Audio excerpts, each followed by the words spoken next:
Oh. Never heard this song before in my life. Oh.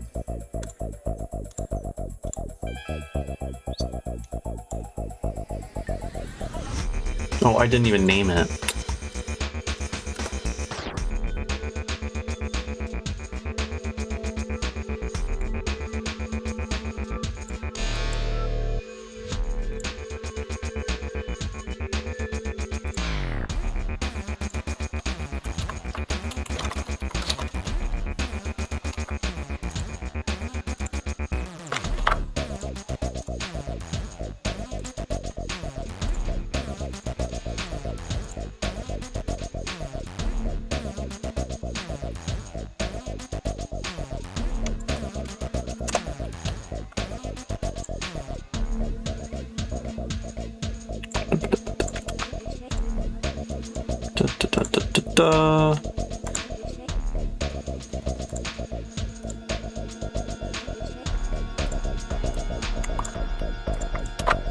Bam. All right, the live stream has officially started.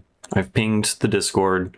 Why am I in this view? No, let's go to this view. Yeah, there we go. That's way better. Way better. Hey, what's up, delinquent? Welcome. Are you not? Is the chat not displaying? Hold up. Oh no, it's because you said daddy's here, and it probably thought you were harassing me or something, and so like filtered at me. I don't know. I don't know why the first one didn't go. I have been. I've spent the past like month of my life learning to program C++.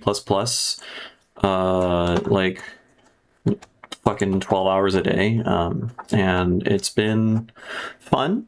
I don't know, I did it in preparation for a technical interview with Apple, and I had the interview and it went all right, went well, I thought, and I haven't heard back, so they probably ghosted me. That's that is how my life is going. But maybe they'll hit me back up, and then I'll continue with the interview process, and that would be cool, because it's a fucking audio software engineering job, so it's all about DSP and making sounds come out of speakers in the right way, you know? So yeah. What's up, American Josh dude? You hope so. I hope so too. Okay, so in today's live stream, we're gonna do a couple things. One, I'm gonna work on music because I need to finish this album. I've been talking about how I was gonna put this album out next month for the past like 6 months or something. So we're gonna work on that a little bit, and we're probably not gonna get that much closer to finishing it because I'm not realizing what the trends are. And then I'll show off. I want to talk a little bit about this microtonal app thing that I've been working on in the background, kind of in a manic state for the past 3 days, just like working on it non-stop, which has been fun. But it's basically like a giant scale temperament explorer thing. I'll just talk about it right now because fuck it. So essentially, if you don't know anything about microtonal theory, there's a lot of useful stuff you can do when you break things down into scales of either large steps or small steps. So the diatonic scale, is 5 whole steps and 2 half steps. You can also think of it as just 5 large steps and 2 small steps. So if you click on here, what this does is essentially there's a generator size on this cent line. And so if you choose your generator to be 700 cents, right, a perfect fifth in 12-tone equal temperament, right, here's your 7 over 12. Hey, what's up, Jade? If you select this to be your generator, what this does is it stacks that fifth on top of itself over and over again until you get a scale of a large step size and a small step size. So the first one that occurs is the trivial one, which is right here, 700 cents and then 500 cents, right? It's a large step and a small step. Oh yeah, the Ableton extensions. I looked at their little advertisement thing about it, and I haven't seen anything else, but I'm super curious about what that entails and what it can do. I'm really hyped if you can like warp with and fuck with the piano roll in interesting ways. It seems like you'll be able to because you can just do JavaScript stuff. So We'll see. We'll see how good that is and how buggy it is, because Ableton already be crashing enough as it is with just maxed for live stuff. All right, so hear me out. Hear me out. If you take a note, you take a note, 700 cents, right? That's a perfect fifth, right? So what you do is this is your octave. Ignore all the crazy numbers, right?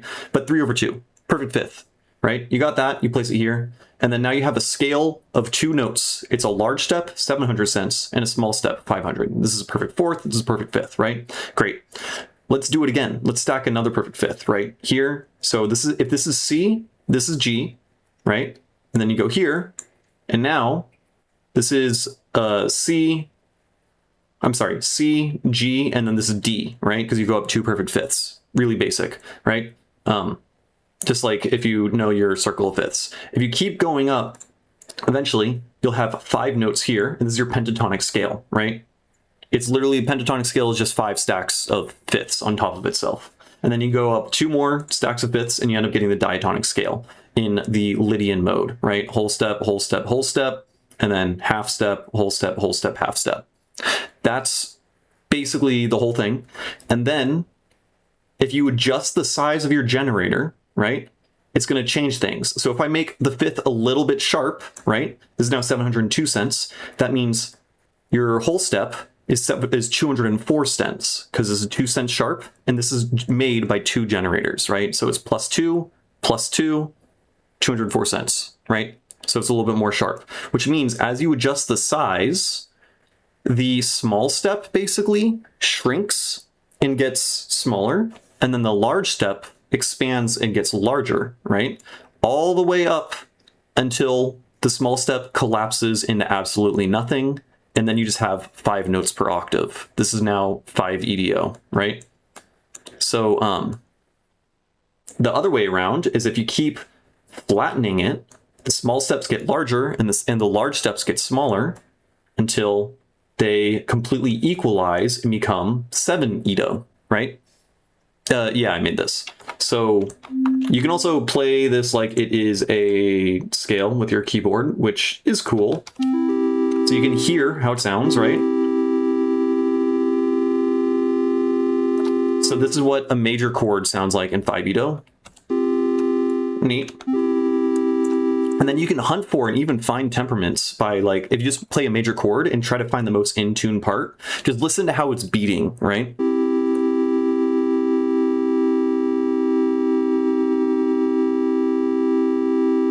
So you'll notice right around here, this is the optimal tuning for mean tone temperament, which is right around 31 EDO. And this is a historic temperament that, like, people have used for hundreds of years. This isn't just made up microtone bullshit. You can use this tool to find real things. There's also a lot of made up microtonal bullshit in here. But anyways, you can find, oh, hey, 31 EDO is like this is the optimal part. Also, there's a chord finder. So right now this finds the closest harmonic series segments to the chords. The major chord is a 4:5:6 ratio, right? It'll tell you how close you are. So like at 702 cents, we're about 11 cents average. This is like a measurement doing a bunch of crazy math in the background to find how accurate are we approximating this chord. So you'll notice that there's a local minima as I sweep through here right around 31 EDO. And that corresponds to how the chord is being tuned. Yeah, so I think with this tool, anyone can understand microtonal theory, because honestly, a lot of it is really intuitive and pretty cool once you just have like a visual explanation for what the fuck is going on. So I'm really hyped on this. I'm gonna make my next microtonal theory video that I've been putting off for like a year, and it's gonna be all centered around explaining how scales work and how this app works, right? Okay, so this is gonna get even cooler. So basically, we have the spectrum of diatonic tunings, right? So you can see we have 12-tone equal temperament. We all know this. Any other one of these are also all divisions of an EDO. So like right now, we have 29-tone equal temperament, which is located here. And all of the temperaments that are located here, you can also describe as a mix of 5 large steps and 2 small steps. So 17-tone equal temperament. 17 is 5 times 3, which is 15, plus 2 times 1, which, so you have 15 plus 2, right? So that's 5 large steps of size 3, 2 small steps of size 2. And you can see that there's this ratio here of we have a 3:2 or 3-to-1 ratio of large to small, right? So like you can see here, 71 cents, this is 212 or whatever. This is 1/3 of this size. So you can know immediately what based on what your Edo size is, right? Like 19 tone equal temperament, 19 steps means you're going to have, 5 steps of size 3 and 2 steps of size 2. So you have a 3-to-2 ratio, right? So it's actually going to be 1.5. And if you go down here until this is 1.5, you have 19 tone equal temperament. So basically, it's a convoluted way to explain that you can immediately know what tunings support diatonic scales, right? Right?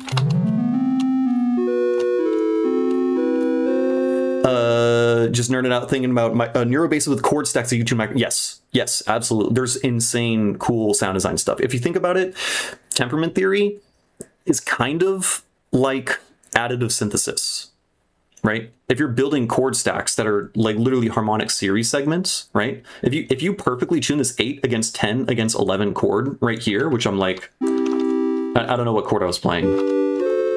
Anyways, if I perfectly tune or like get really close to accurately tuning one of these chords, and then you distort the shit out of that and add some filtering and stuff like that, it's going to sound crazy because this ends up reconstructing the harmonic series of a lower note. And when you add nonlinear distortion, then it ends up creating like subharmonics and whatnot, and it'll beat in like really cool ways that'll work with neurobase. There's so many sound design capabilities involved, right? Oh, my stream look ugly. Why are you like this by default? Stop doing that. Stop it. Also, this could be better. Anyways, the point is, I don't know where I was getting at. We know where a bunch of different temperaments are located now in this thing, which is cool. Furthermore, if you find like a scale you really like let's say I'm like right here, and I'm like, that sounds sick. You can just go to Open and Scale Workshop, and then this immediately will open a link with this scale in it, and then you could download the tuning file and you can import it into your synthesizer or whatever. You could download the ASCL file and tune your entire Ableton project to this tuning. Okay, so other cool shit you can do is, so we have the spectrum of 5 Edo, right? So as as it shrinks, then the melodic steps start to get squashed and it sounds weird. As we go over here, everything equalizes. And then if we continue to get flatter, right, we end up entering a new temperament where instead of 5 large steps and 2 small steps, we have 2 large steps and 5 small steps. So everything inverts, right? So what this means is your major chord, when you go down here, turns into a minor chord, right? You end up more closely approximating the 10 to 12 to 15, which is the minor chord, than otherwise. So your major scale now is going to be a minor chord on the 1, right? All your major chords become minor chords, all your minor chords become major chords. Your diminished chord ends up becoming an augmented chord. So you have an augmented chord in your diatonic scale, which is fucking neat. Now, I mean, the only like downside is your 5th is going to be really flat, but structurally it can sound really cool, and you can target different intervals. So like, let's say I really want to have a good 5/4 here, I can adjust this until I'm like right here, right?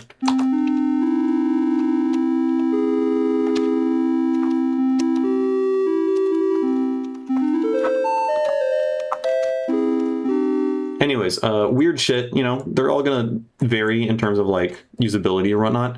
And then you can continue squashing this. So remember that over here in the diatonic scale, we went from 5 Edo collapsed to 7 Edo where it's equalized, right? Where the large steps become small steps or the small steps disappear. If you continue to go, and then we enter here where this now becomes 2 large steps and 5 small steps. You can continue to squash it until all the small steps, there's 5 of them, squash to nothing, and you just have 2 large steps, right? Which is 2 Edo, which is just a tritone, right? That's all that it is. So, yeah, I think that's pretty neat. You can continue to go like further, and then you start entering different size tunings. So if you go sharper than 5 Ito, you end up getting like an 8-note scale.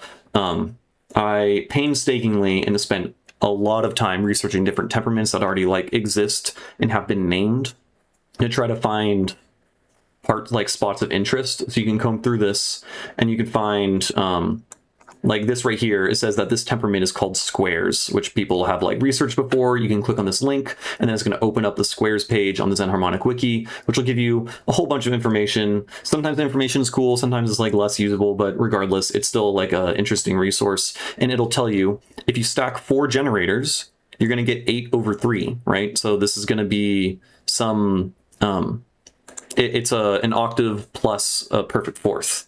So that means whatever your scale you're going to use that you build out of this by stacking this generator. Remember, we build this out of stacking generators, 775 cents, right? You're going to want probably 4 notes in there. So if we just look at the 5-note scale, which is a sort of pentatonic scale,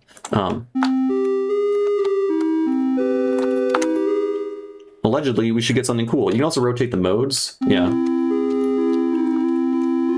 There we go. So in this particular mode,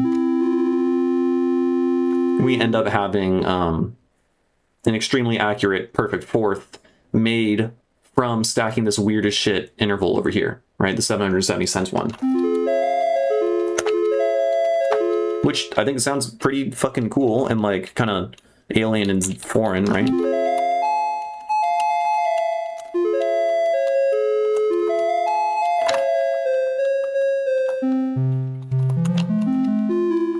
Right? I think it's all neat. Anyways, a whole bunch of shit to explore here. So I'm just gonna share this here in case anyone wants to fuck around with it. Long ways to go. Oh, there's a lot more features. So I mean, you know, it can get pretty complex. The way that this works is, again, we're stacking an interval and then it loops around at the octave, right? You stack 2 perfect fifths, it loops back around, and then you end up having, you know, if you stack 2 perfect fifths, then you end up having a whole tone, right? And that's how like the whole entire thing is structured. Where the fuck is it? Here. You can also make it so that it loops back around at different intervals, right? You say if A was set to 40, let's say B would be the offset with the amount of the, wait. So for example, if I was FMing B to A on operator, if A was set to 40, let's say B would be offset with amount off the pi graph, like B set to the 5th. I mean, you could do a lot of, no, it did not make, it did not make any sense.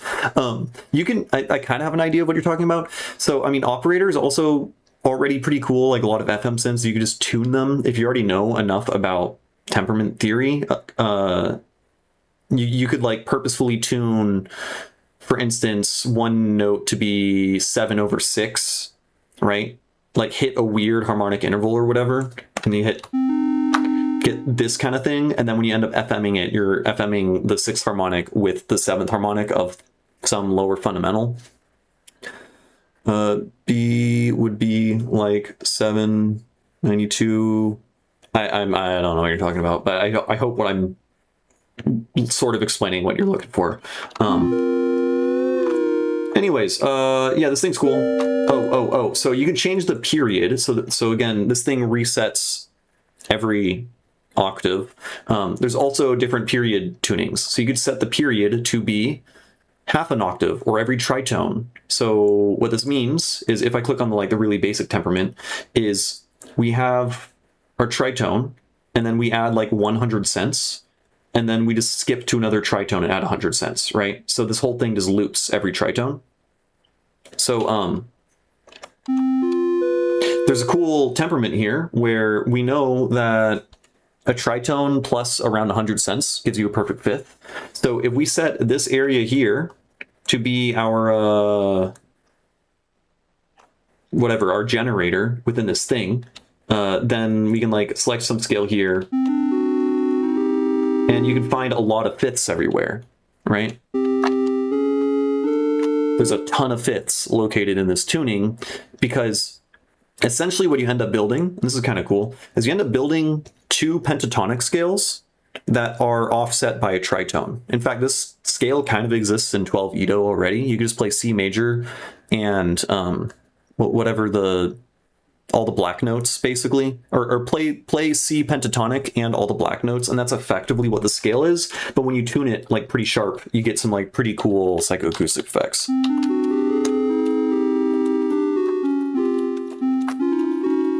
Anyways, a lot of stuff to explore. I've been exploring.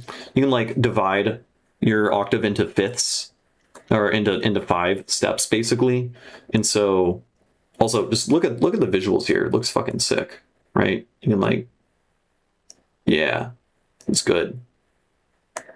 It looks like closed-eyed visuals. Honestly, it's pretty trippy. It is neat. And then, yeah, there's just a bunch of links everywhere. So if you're like, wow, this, if you play some chord, let's find a chord that actually exists. How do I...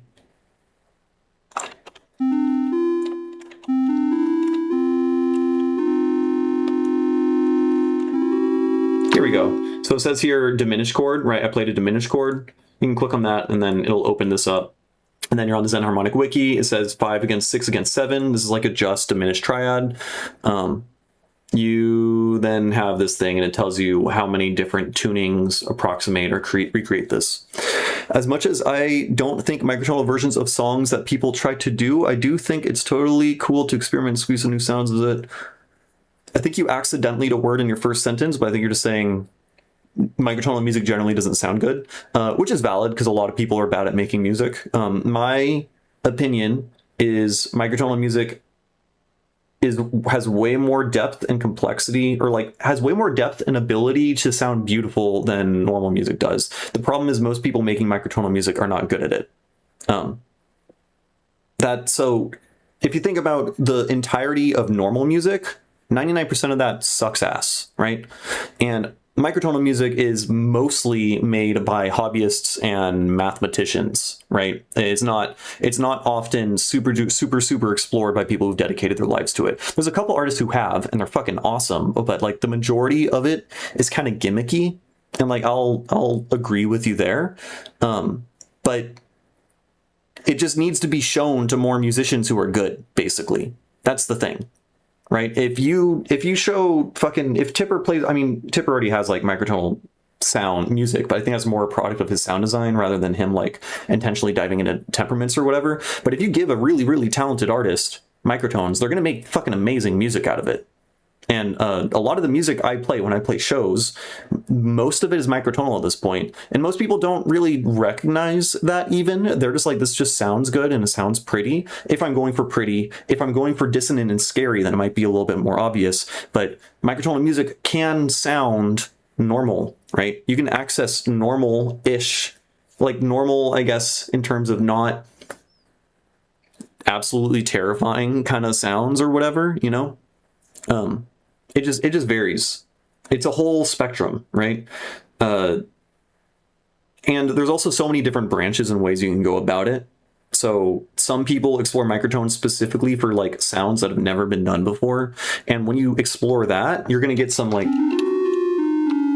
shit like that, right? It's going to sound kind of weird, but there's also some people who explicitly explore microtones to just improve the tuning of like existing music, right? So we can go to our diatonic scale and you could perfectly, absolutely perfectly tune your perfect fifth, which like goes to pretty much spot on. You can see here, you can also like tune more exactly. You like perfectly tune everything. Why does that sound like that?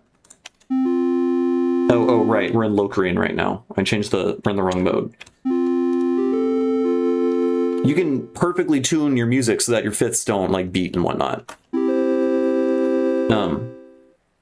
So that's cool, right? So there's different approaches. Yeah. Okay. I accidentally the whole thing. Yes, more good musicians need to play with it. Yeah. I got you. It's no different than experimental IDM to me. Yeah, it's experimental in like a different dimension, honestly. And I think it lends really well, especially to, I mean, I make experimental music. I make like IDM and glitch hop and like kind of crazy sound design stuff. So my music also already lends well to it. So most people won't even like recognize that I'm doing weird tuning stuff. Or if they do, it's just like one of many different aspects of it. I think a lot of, bro, this webcam is driving me fucking crazy. Stop wobbling. Stop doing it. I can't.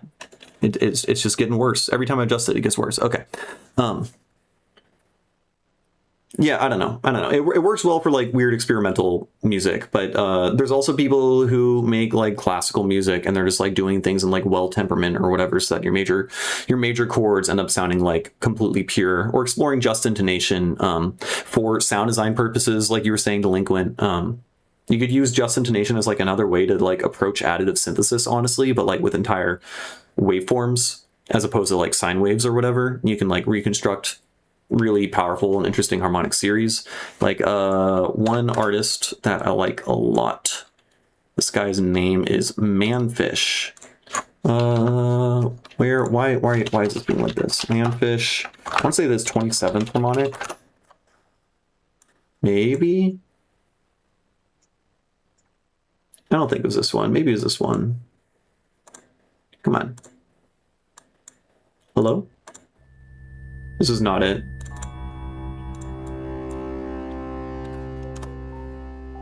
I mean, that guy does a lot of cool stuff. What was the, oh, this one's sick. And so this is all just intonation, so he's just playing waveforms at perfect intervals, right?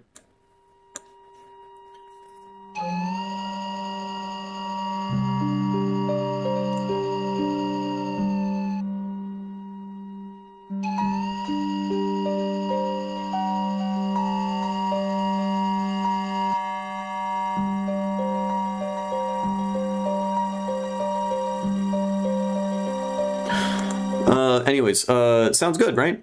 The Morning I Woke Up Dead says it's more about the core tone of the sound that makes the microtonal stuff work. Well, the color of sound, I mean.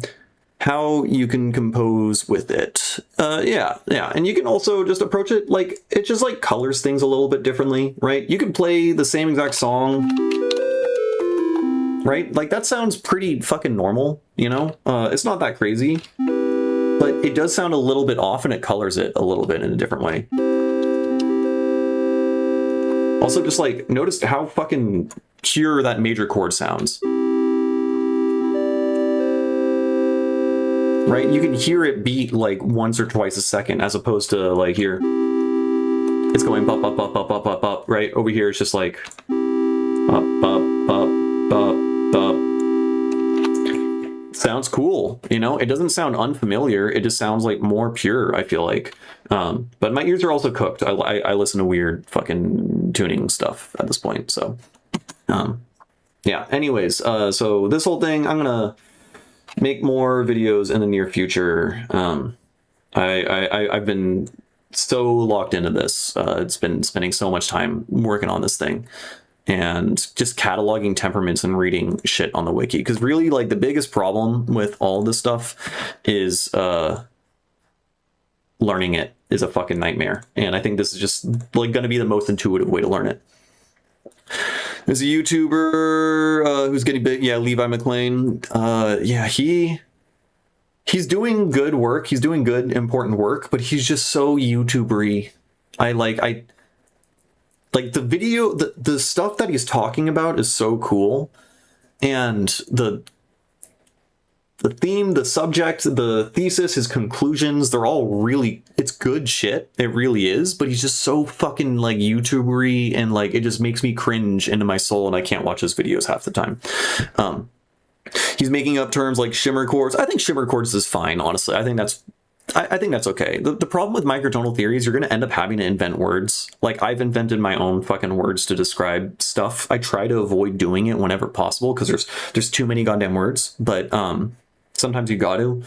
And the shimmer chord idea is actually a pretty good one that have been used by other like theorists and stuff like that. I don't know if he came up with the word, or maybe if he did, the concept at least was being used. But a shimmer chord is just essentially you're playing a chord, but you include another note that's like a comma step, or just like a very, very slight note off of it.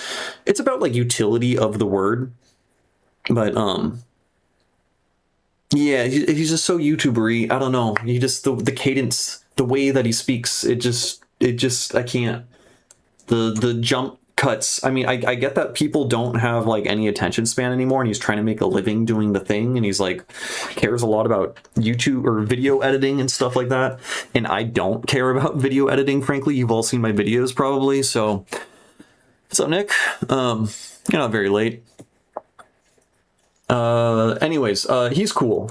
He is cool. He's popularizing microtonal music. He's making good videos. He's done like really cool. What's the word for? Ethnomusicology. I'm super interested in that. Like he does the genre of YouTube that like he makes the perfect videos for my brain, with the exception of how cringe he sometimes is. You know. And he's not even that cringe. It's just the YouTubery presentation. I don't know. Anyways, he's cool. He is cool. I do like him. Mark Billiot. It's like Mark Rebillet, Mark Rebier, but Billiot. Oh, Sharkback. I just read that. Fuck yeah. Wait, who is this? Is this just Cam? Is this Cam just posting about Sharkback? Don't let people know about Sharkback. Yeah, we all get cringe sometimes, for sure. And what he's doing is popularizing something I think really important to a young audience who's going to grow up to become like really powerful and impressive musicians. So like, I should just shut the fuck up, you know? Cam and Squat, word. Hell yeah. What's with the new YouTube account? It's got a cat on it. Hell yeah. Gonna look up Sharkback. They're good. We, long story short, spent multiple hours watching Sharkback infomercials during the Orion Amphitheater run like a couple years ago. Like it just kept coming on over and over again at like 3 a.m, 2 a.m at afters or whatever. And we just wouldn't change it because it was really entertaining. Yeah. You log all your tutorials behind closed doors. Yeah, don't do that. Okay, anyways, let's work on music now. I'm done yapping. I think that's important probably. Yeah, I made a bunch of changes to the song last time I worked on it, so we'll see if any of them hold up.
I gotta change my audio interface that I'm using. I was using MME because shit was our CPU was breaking. Love it.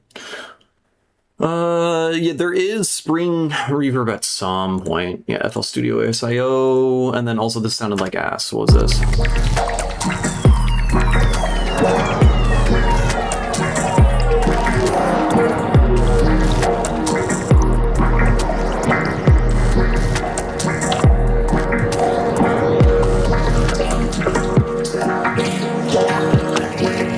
Actually,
Hold up. Kind of don't like... Can we blend this? Yeah.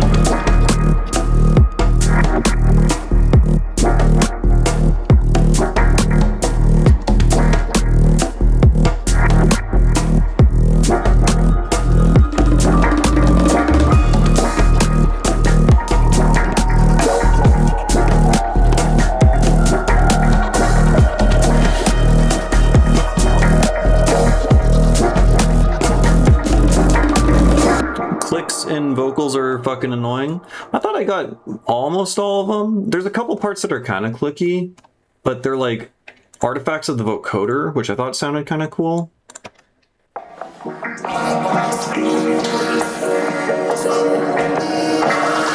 Yeah, like it's kind of sparkly in the highs. It isn't...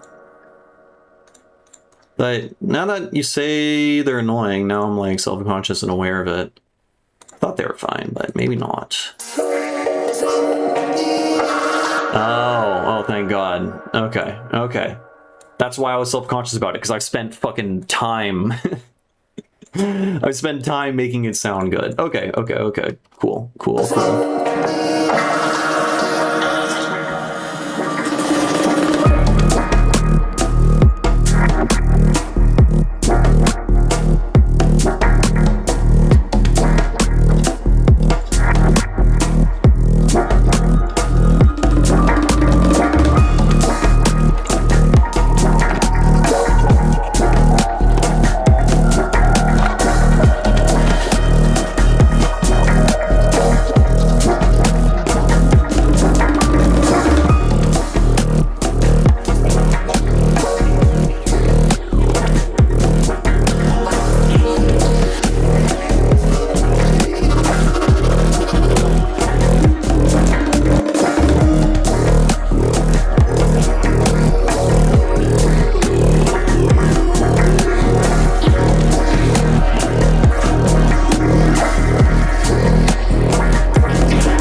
There's a few problems. The vocal sounds like ass in the last part. What is your deal? What's going on?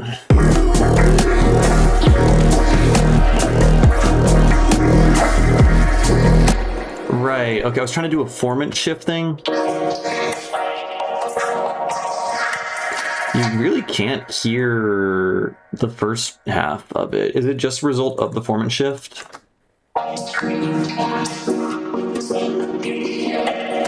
It is the formant shift, but I do like how... I like it on its own, but it's getting masked, I think, entirely when... Maybe we just, like, go back down.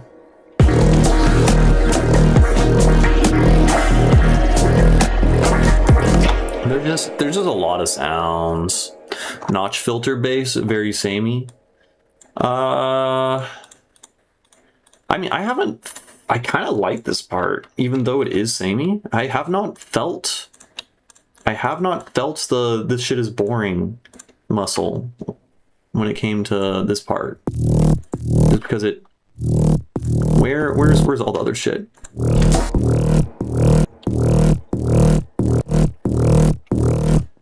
We can try. We will try. I will always try suggestions from the chat, unless they're fucking annoying about it.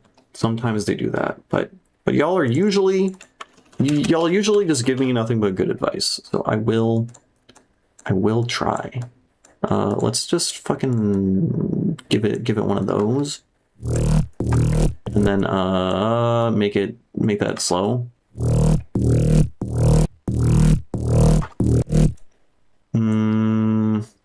To make it obvious, it needs to be at like the beginning of the chain.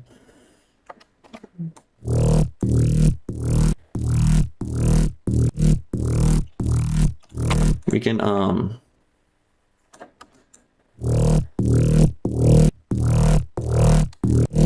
it adds like a tiny bit of movement. I don't know if it's like worth it, but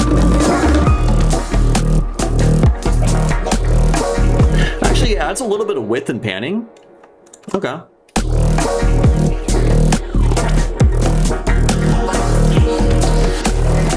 What's the deep cut? People being annoying? Because that's just like a recurring thing, not super recurring. It does happen. Probably have to manually automate. Don't make me do it. I will say it does add a little bit of width, which is kind of cool.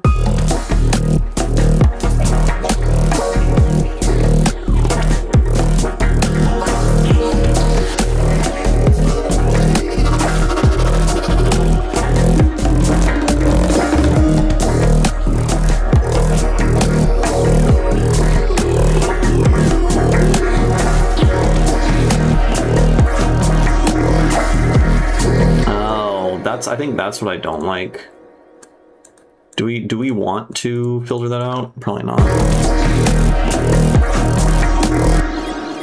So crunchy, clean, how so? We have, this is the sound.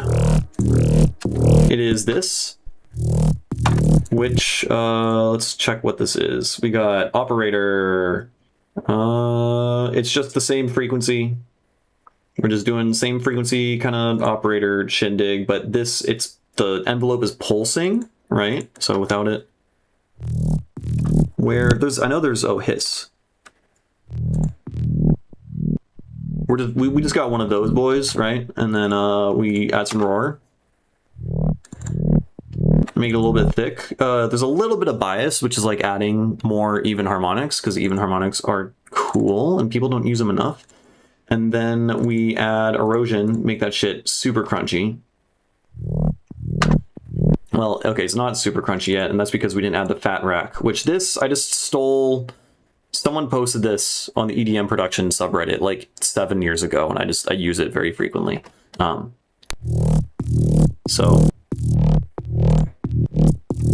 this just like compresses and distorts the absolute shit out of it, so that tiny bit of hiss, that tiny bit gets super boosted. Right, so that's pretty much that whole patch. Yeah, pretty much. I don't even know what that guy's fucking doing. And then we have layers. So then we got this guy, which is silent. That's cool. Then we have this guy. So, you know, just good old operator base. I'm using a higher, like 4 times the frequency as a carrier, which has like it has a particular sound. Right, because you don't want all the layers to be in the same frequency range, so like play around with different, you know, different ratios. And then here, okay, here delinquent, because we were talking about oh, deep cut, gotcha. We were talking about tuning theory and like basses and stuff. I have a 6, I have this set to 6 and this set to 7, 6, 7, and these are both harmonic series ratios related to some fundamental at 1. And so when you FM both of these together, you end up creating the harmonic series of that 1, but you're boosting and whatever, you're doing shit to a weird selection of those harmonics that you don't normally hear, because most people don't fucking decide to FM from weird ratios, right? And you hear it getting kind of crunchy. That's from high bias distortion. So those work well, I think, as added layers, just because they're not like, I'm not just like adding more of the same exact mid bass as everything else, right? I'm playing around with different, whatever, weird ratios, which is then gonna create different harmonics from everything else. So yeah, and then this over here,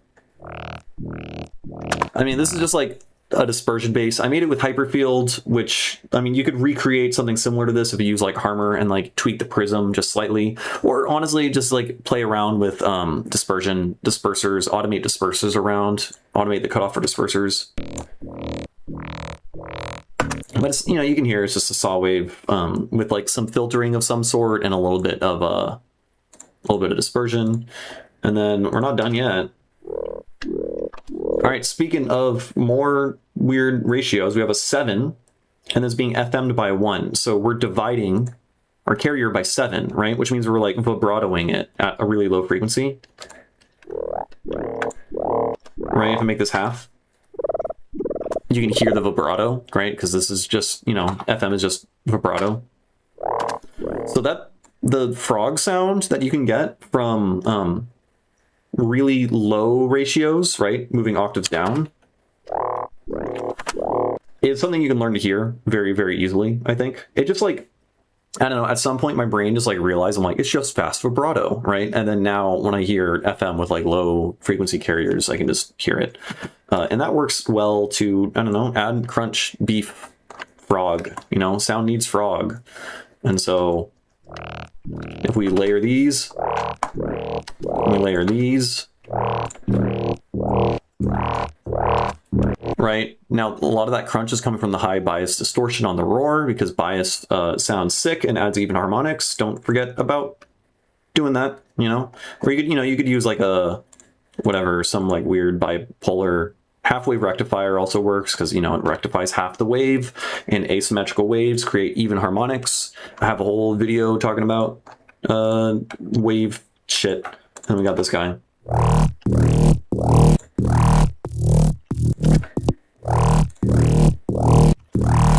Honestly, wait, was the frog always that fucking loud? The frog was not that loud. I fucked around with stuff while I was playing around with this. Hold on. I'm hitting Command Z a bunch because I'm scared now. Oh wait, I unfroze something at one point. I'm just gonna, yeah, there we go. I just Command Z until I freeze it. There we go.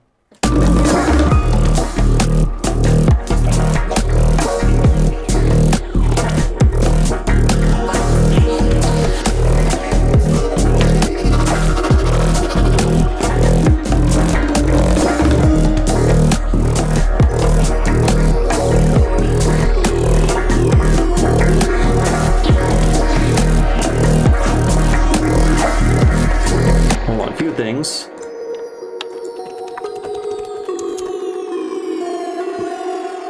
I want to sparkle this guy up.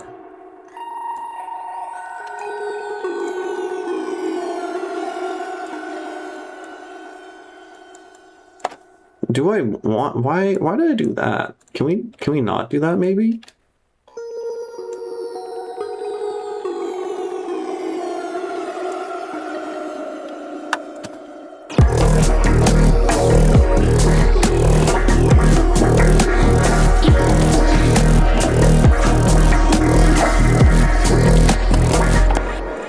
Can we like...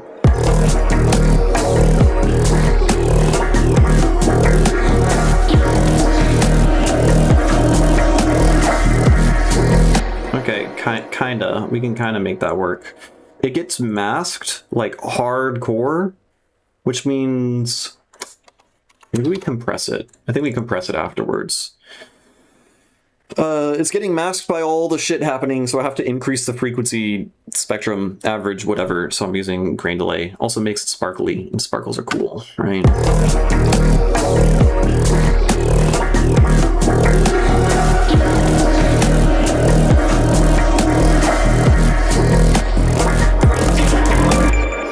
Can we just, I'll just hit it with one of these, and then one of those. Yeah, and then, what was it gonna do?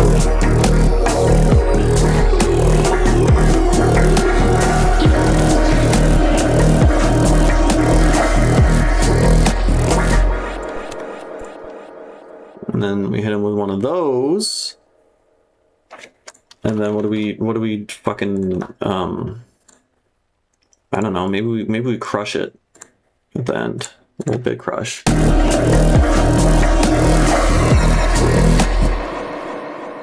No, a little bit of that, and then hit him with that. Okay, we're not gonna bit crush it. We're not gonna do that.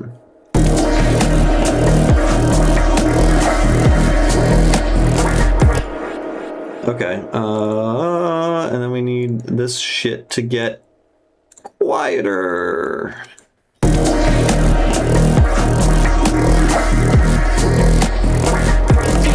That sounds a little bit better.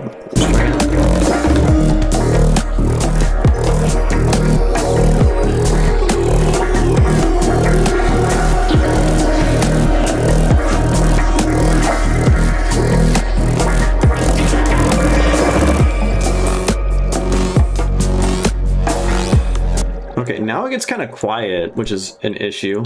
Yeah, we are doing the width thing already. Can we just be cheeky and just be like, fuck off, right?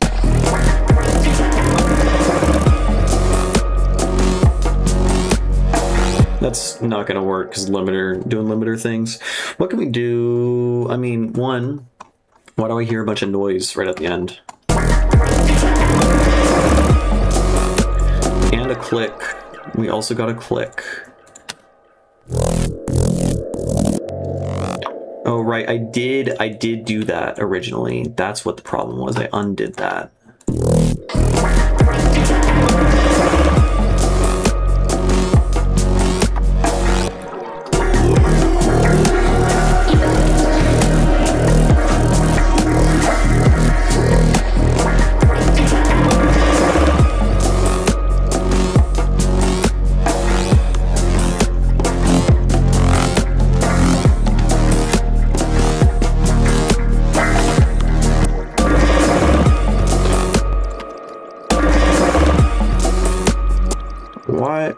Where's the click? Where? Is it you? Is it you? I hate it here. We're hunting for clicks. We're hunting for clicks. That sounds fine. That does not sound fine. Honestly, you're not even doing anything. Is it you? That's fucking crazy. Okay, all right, we got it. Gentlemen, we got him. Fast random autopan for stereo fucker. That's a good idea. Am I not already doing that?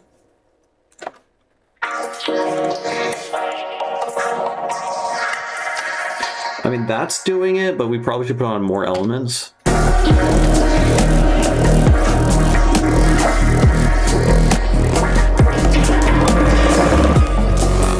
I just got rid of the click, bro. How are you gonna do that to me?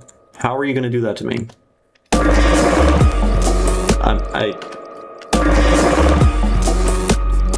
I feel like physical rage when I hear a click and I can't get rid of it.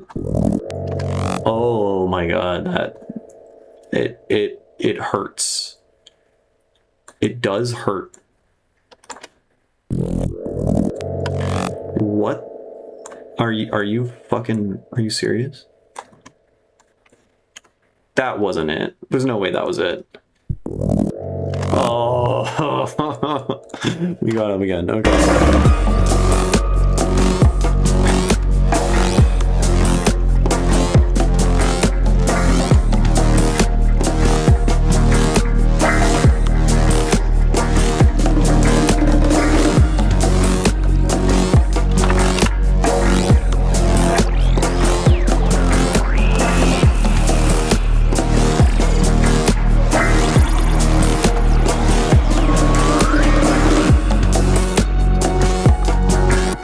That guy's too crazy. First of all, there's already a bunch of stuff going on. It's probably reckless for me to do that. Second of all, chill out.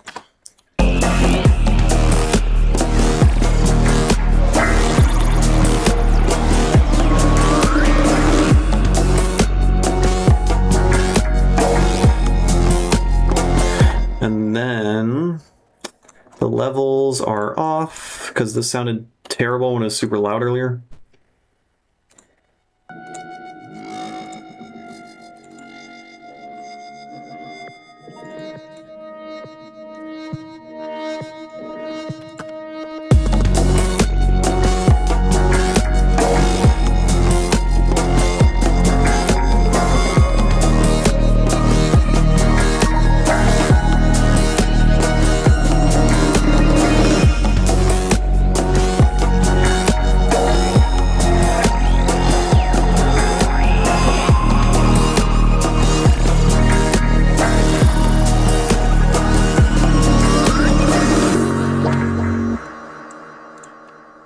And then you are stupid.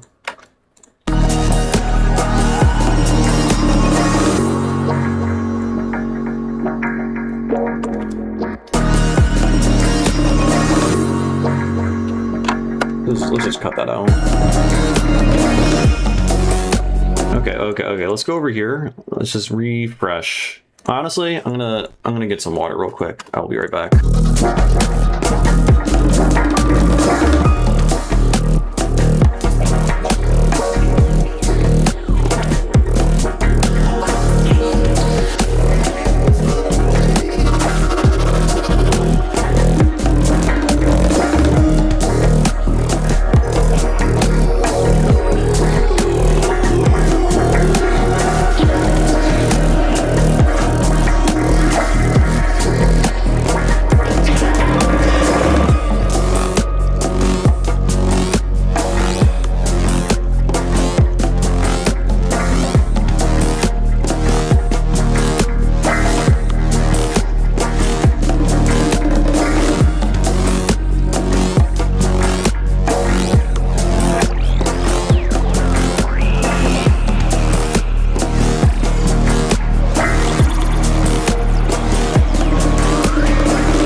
I hate it here. I do hate it. I even considered for a moment that maybe I'm muted, and I just didn't tap the unmute button, even though it would have been free to do that. Well, just take my word for it. I said a bunch of really funny stuff, and you would have loved it.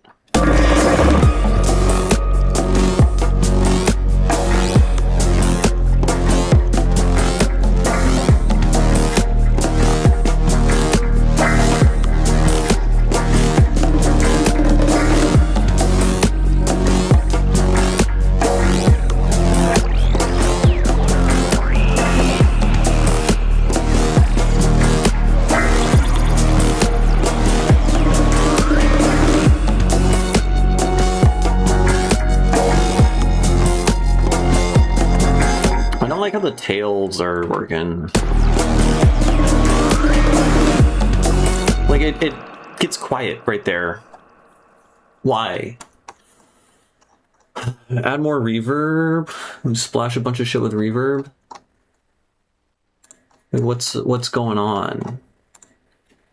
I'm gonna hit.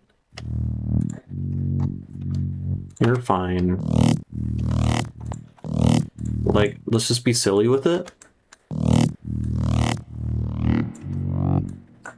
That was hardly even silly.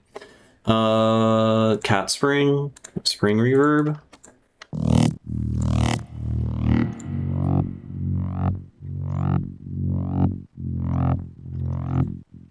What? Why? What is making it? All right, we have to dig through all my effects now. Oh, yeah, don't do that.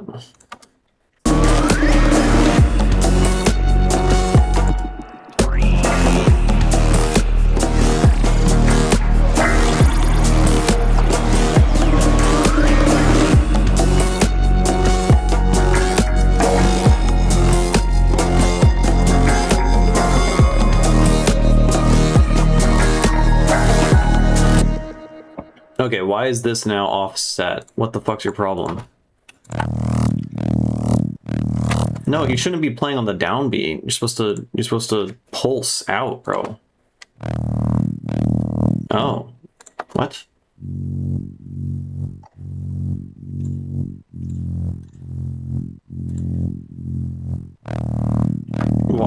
Why is it doing that? Oh. This is annoying. I hate when it's because lower notes synthesizers will boost the volume as you go lower in the frequency spectrum, right, when you're in sub bass, because they gotta be compensating for perceived loudness, and so it gets louder and then it starts getting crushed by the thing. I was completely fucking wrong. Wait, it's all of these. Brother, what is your deal? It still happens? What do you mean, man? Come on, Zebra. Come on. Don't be scared. Am I doing anything? I'm not automating anything.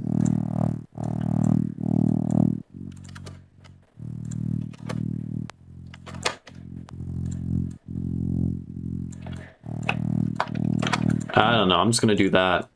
Weird stuff going on. Nonlinear effects. Who could have thought? Yuhi Twangstrom is my go-to when it comes to nice spring reverb. Also Hornet spring reverb. I just use Cat Spring, which is just it's literally just a convolution with a spring impulse.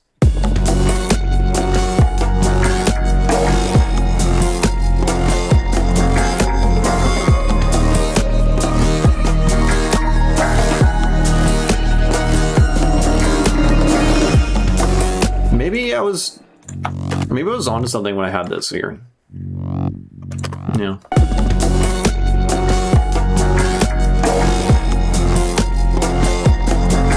It's just so inconsistent sounding. It's kind of ridiculous. Honestly, hold up. Let's do the thing. Let's partially do the thing that everyone keeps recommending me to do, which is bouncing things out. But we're only going to bounce out this group. I've been told by so many people that are like better producers than I am, to just bounce everything out and then just mix it down from there. And I believe them, but I don't want to. I want to continue being a perfectionist that tweaks everything forever and ever and ever, you know? They all say it lets you finish stuff faster, but I just don't want to try it and find out. I don't know.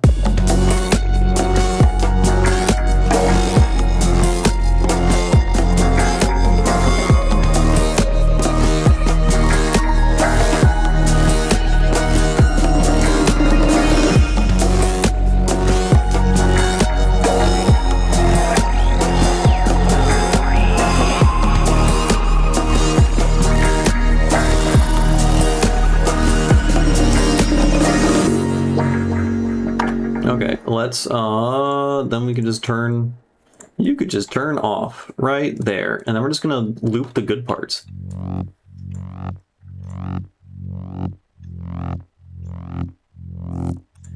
See, like,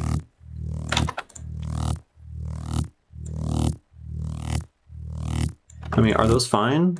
I don't know.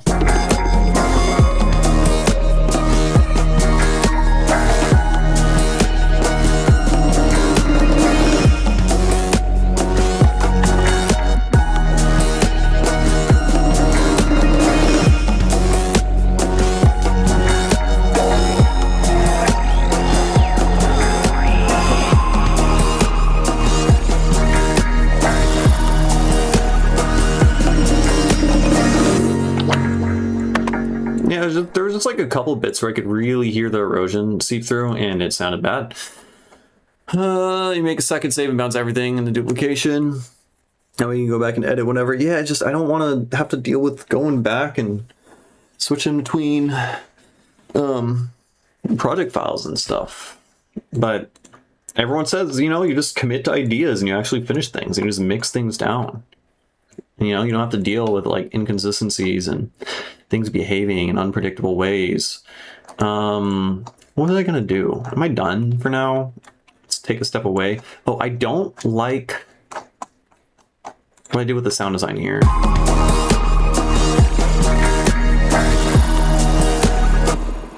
Just maybe the ending bit. But we still need to add a thing here. I tried experimenting and adding something, but try, let's take you.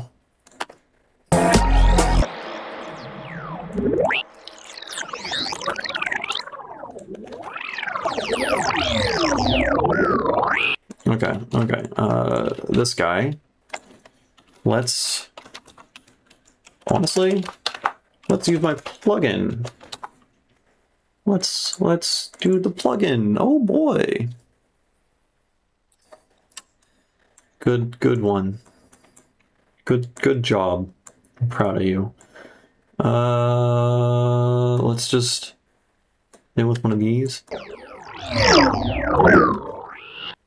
And then actually wait, let's just XY orbit.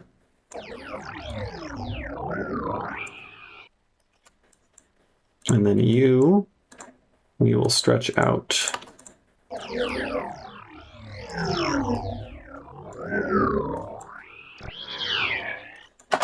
Let's just do that, and then let's record this out. Yeah, you had me weak at the knees. Just guffawing.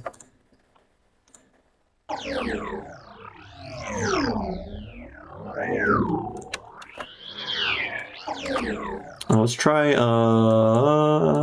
the crazy feature. Where's conga line? Hello? Oh, spacing. Yeah.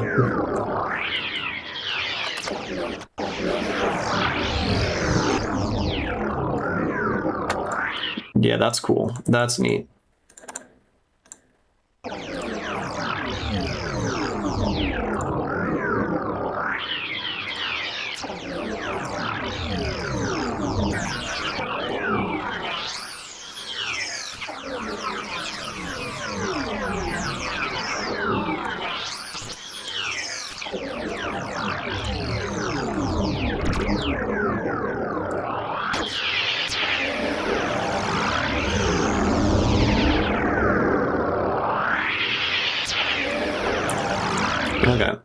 Okay, I think that's enough of that. But pretty cool. And then what can we do?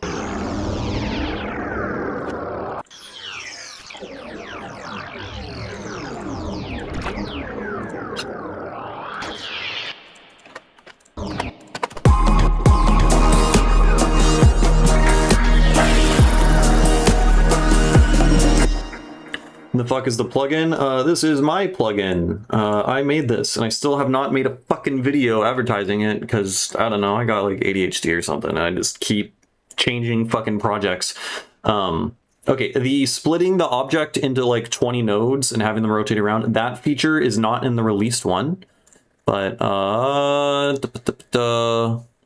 on, here's the thing. So, the splitting this into like a billion nodes, that is going to be in the next version, which hopefully I finish that in like the next week. But basically how the thing works is it's a stereo localization. It like emulates HRTF stuff using a bunch of custom spectral cues. It's like a custom made three-dimensional panner. And then you can do crazy shit by, you know, panning things around in a bunch of cool ways. The frame rate is bad right now. That's because I'm using FL Studio ASIO and it fucks with frame rate, but it normally looks cooler. But the idea Right? It sounds kind of like, you know, it's to your left and above your head. Let me turn that off. Right?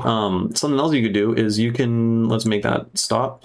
This is spinning around, right? We have an LFO that's making the spin. You can make the LFO move really fast, which is kind of cool. Let's make it wider. Yeah, I hate the, hold on, I'm switching to the shit driver so that you can see. I worked at Dolby for like a year, and right now I am unemployed as shit because this job market is fucking ass, and I graduated from grad school at the worst possible time. But yeah, I like sound. So we got this thingy here. Right, it's Doppler shifting really fast, so if we make this slow, wait, how do we, I'm forgetting how my own fucking plugin works. I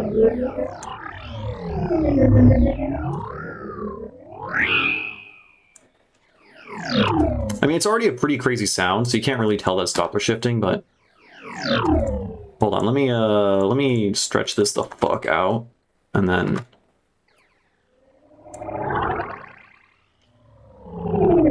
pretty cool, right? And then we can make it above your head a little bit.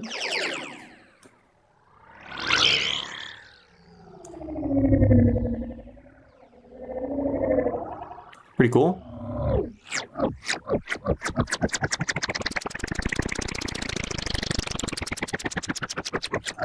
Right, so now it's a helicopter. Hey, what's up, Ouija?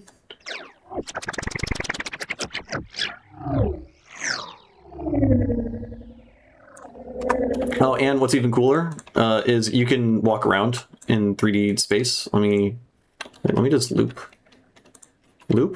I pressed Control K. What did that just do? What did I just do? Ableton? What did I do? Control K, Ableton. I meant to hit Control L. Oh, I did that. I hated it. So anyways, it's a video game now and you can walk around.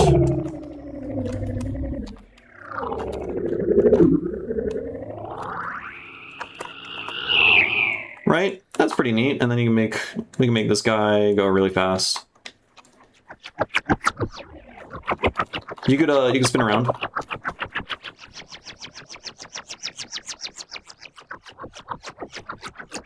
Which is cool. And then furthermore, if you have, you know, some other sound like this thing, right? We can take the plugin, put it on another lane.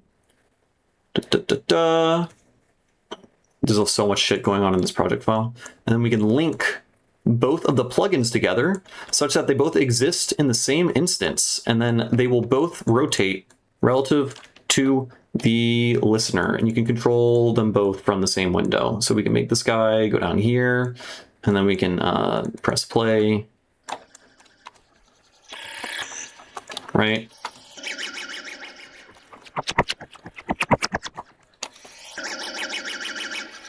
Pretty fucking cool, if you ask me. And then you can you can put like 20 objects around in space, and then you can rotate around and like adventure through some ambient place that you made. You know, put a little frog that's like croaking over here, put some birds over here, put dubstep over here, and then you can walk around and go underneath the bird and walk past the frog and stuff.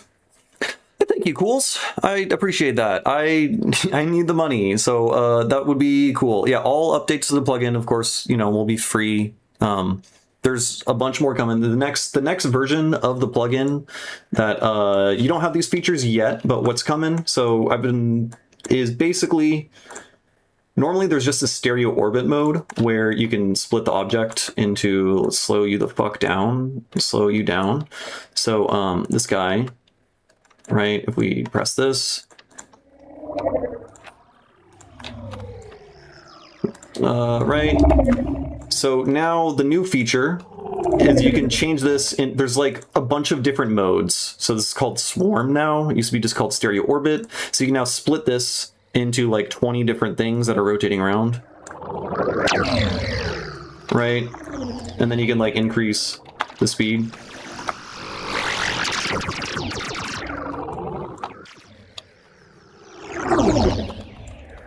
You can increase the radius that you can hear it.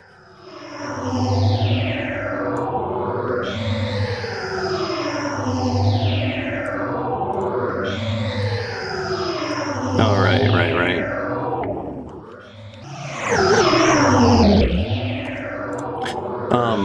You can apply here. Let me turn off this one because the UI is fucking with me. Get out of here. Cool, it didn't crash. That's how you know things are working.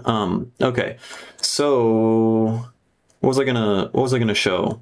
Oh, so we have basically there's the input sound and it's being split into 16 nodes right now, right? Wait, let me turn off because the sphere radius thing needs to go.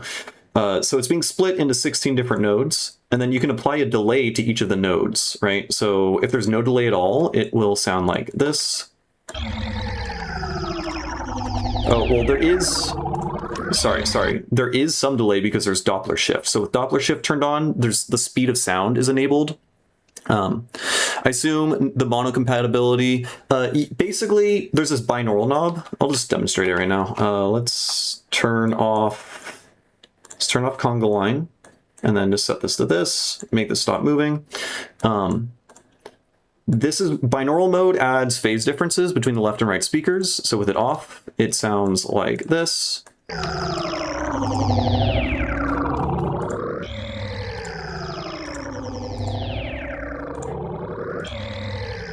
Honestly, the sound isn't really demonstrating it well at all. Like there's a lot of shit going on. Let me just make a saw wave.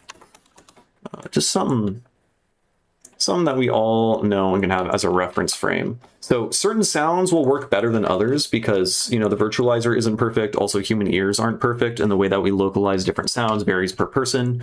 It's like an unsolvable problem, essentially. But here, let's put this here onto this guy. What's up, Cam? On the real account now. And then let's give this... wait, no, that's stupid. Let's just make you saw wave, and let's make you wobble. Okay, and then we loop this. Okay, there we go. That's the difference, basically. With it off, it sounds a little bit less realistic. With it on, it sounds like it's kind of in the room with you, but outside, right? But all the other cues do not depend on it. So height filter, for instance. So let's switch this to this preset. I need to make more presets too. So in the next version, there's going to be more presets. But you can see in this preset, it does this kind of thing. And there's a multiplier for the speed. It'll sound like this.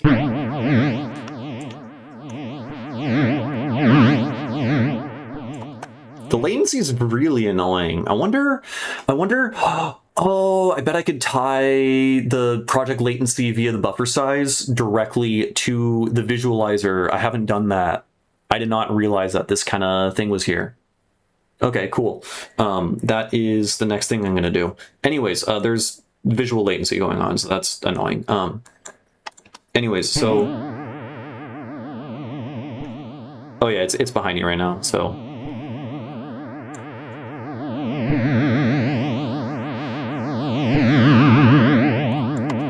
So it sounds kind of realistic to me. Let's turn off the y-axis thing, so it's literally just going to be moving around my head. And then let's make this way the fuck longer. Again, it varies per sound. If you have the full frequency spectrum broadband sound playing, the illusion might not work as well because your brain has more cues to work off of to determine, oh, this is an illusion, you know? But well, okay, now you're too fast.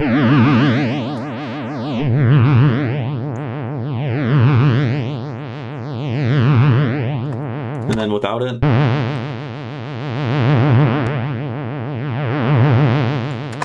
Right, and that's cool. And then you can turn on Doppler shift.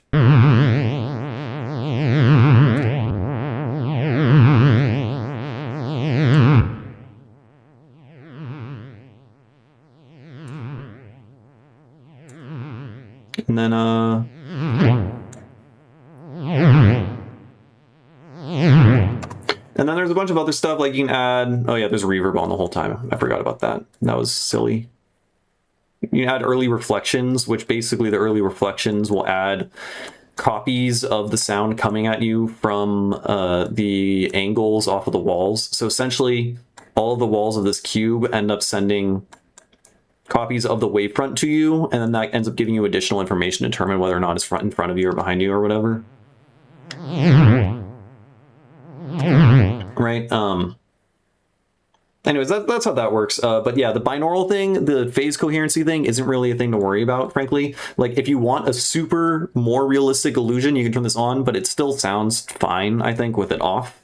And then there's all the other cues, the way that everything works in this module is going to be monocompatible. Now, keep in mind that, like, you know, if something sounds super realistic, like it's behind you in headphones, it's not going to sound like that necessarily with speakers. It can if the listener doesn't move their head at all in the right circumstances. I've heard sounds sound like they come from behind me while sitting in front of speakers. But again, it's different for every single listener because we all have different ear mold shapes. So this is a custom virtualizer that I made to try to match onto the like average spectral cues that listeners listen to find stuff or to localize sound. But yeah, it's not going to work for everyone. And also, again, certain sounds work better than others. So if there's like a certain hotspot in the spectral domain where the illusion falls apart for most listeners, but you happen to use a sound that avoids that part of the whatever frequency spectrum, then it's gonna work more accurately for more people. So basically, like it's not like necessarily you're gonna have to keep in mind, oh, I have to avoid this part of the frequency spectrum of my sound design. Just like experiment with different sounds, and certain sounds will sound more realistic or less realistic or whatever. Yeah, but thing is cool. I made a whole video about it like 2 years ago now, 2 years ago. It is my most popular video, but it uses. I end up showing off a Max MSP rack that I made. This thing over here. Also, I talk all about how this shit works. You get really so yeah, it was a Max MSP rack that uses entirely Ableton devices. So just using EQs and filters and stuff. So if you want to know how to build this entire thing yourself, you can watch this video, and then there's another video where I explain how to do forwards and backwards movements, sort of. But this is a more updated one. It uses way more virtual cues, as well as a bunch of shit that you can't do in Ableton because I'm using C++. So C++, I can directly just figure out angles off of the walls, right? And create copies of the sound from those different angles and use first reflections and whatnot. Yeah, the video explains most of the height illusions. Honestly, those two videos explain most of it, but since then I've discovered a few new like spectral cues and cool tricks and stuff like that to like emulate, you know, like for instance, like a sound that's in front of you versus behind you, like your ears act kind of like a funnel, and so a certain frequency region domain will get boosted a little bit. Was the track playing on that video? It is unreleased and probably won't ever be released, because while it is a really fucking cool song, I have so many more cooler songs that I'm still not releasing because I have so much fucking work to do. But maybe someday. I have plans. I have plans to release that song on an up-tempo-ish EP around Halloween. That is my idea. However, to do that, I need to finish this album that I'm supposed to be working on, but instead I'm yapping about my plugin to my live stream instead of working on it. So the whole album needs to be finished. That's a down-tempo album of like 10 or so songs, and then I'm going to do the EP with that song, and then I'm going to do the microtonal album next year. And then after that, I'm going to do a microtonal EP and then another microtonal album. And I have all these fucking songs already ready. It's just so much fucking work. I can't do it. Anyways, I don't know. Go, if see me live, yell at your nearby promoters to get me to play near you live. And then you can hear all my music. Oh boy. Oh yeah. What did you study in school? I studied math in my undergrad. because I wanted to learn physics, and then I realized that if you do physics, you have to do labs, and you have to rely on other people, and you have to take physical measurements that other people can fuck up, and they have to write the lab report, and if they don't do the lab report, then you're kind of fucked. And then I realized if you just do math, it's just like way easier, and so I did math. And then in my master's, I studied computer science. So, oh, and I technically minored in electronic music because I'm all about that shit. But I dropped the minor because I took all the classes I wanted to take. All right. Anyways, okay, that's my plugin. Y'all should buy my plugin. That would be cool. And then, yeah, in the near future, I am going to update it with cool sound design stuff. Mostly, honestly, I just have to figure out how to get the UI to work right.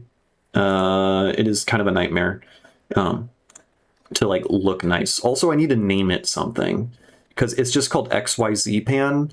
And if I want to market this and sell it to the normies, like it's got to be called something super swaggy because people don't care about how things sound. They care about like the names and the aesthetic. It's just a sad reality. Okay, I've yapped so much. What was I doing? You know what actually is a good thing? Wait, did I just delete things I shouldn't have deleted? Hold on. Command Z, don't do that. Don't do that. Where's all the sound design I just made? I made this operator thing. Was it all this? Ain't no way. That's the thing I used to make new sounds. Where did I record them to? I didn't delete that, did I? That would have been crazy. That would have been nuts if I just deleted all the super dank sounds I made while I was rambling for like a year. Yeah, we got XYZ Pan on this. I recorded shit out from this. We jumped to this. I don't know. Bummer. I'm gonna hit Command Z a bunch and call it a sound goodizer. Yeah. I don't know. No idea. I'm hitting Command Z a bunch. I mean, it's just changing things that I tweaked in the thing. What the fuck did I do with the sound? I guess we're gonna make more sounds. Fuck it. Okay, I'm just gonna delete this. And then I am gonna create another thing. And we're gonna start all over. XYZ Pan. I'm so upset though. Those were cool sounds. So we have this.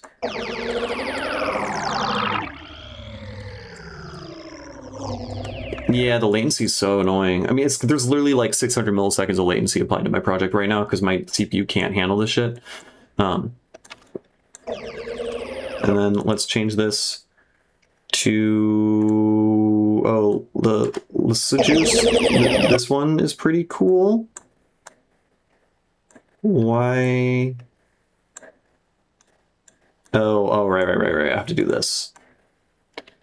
So this one's fun.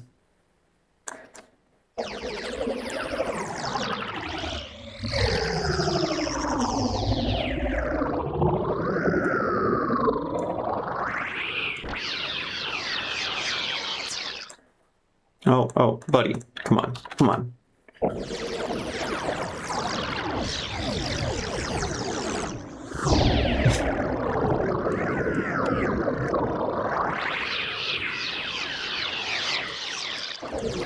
It's basically just like a giant, it's like a bunch of pendulums playing at the same time.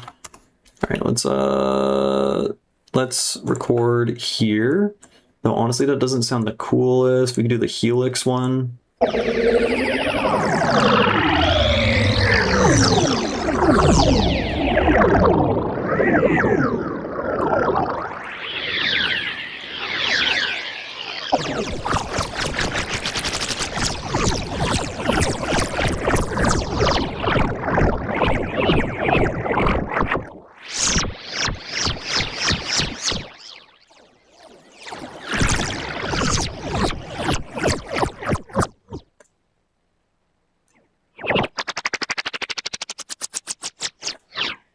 Oh, let's offset all these.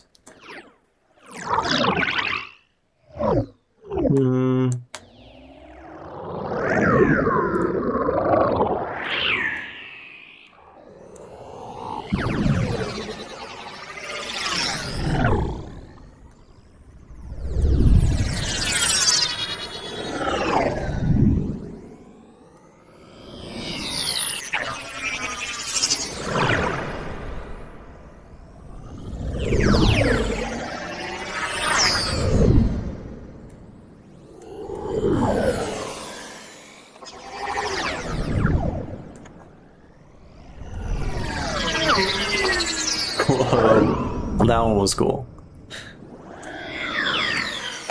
I wasn't recording the entire time. I love it here.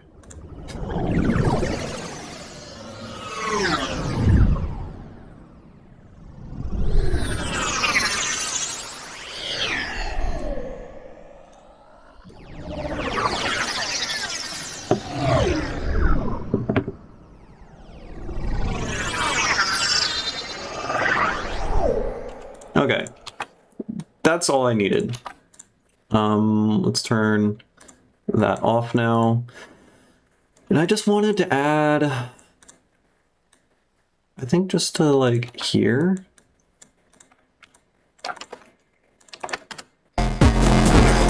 Right, okay, I have to change back to ASIO. And yeah, I'm gonna write down in my notes about the delay thing. Why are pictures, oh, right, I was sending that for promoter shit. Just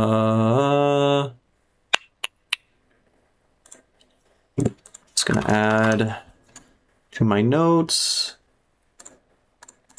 latency compensation for visuals. Okay, so we have this now.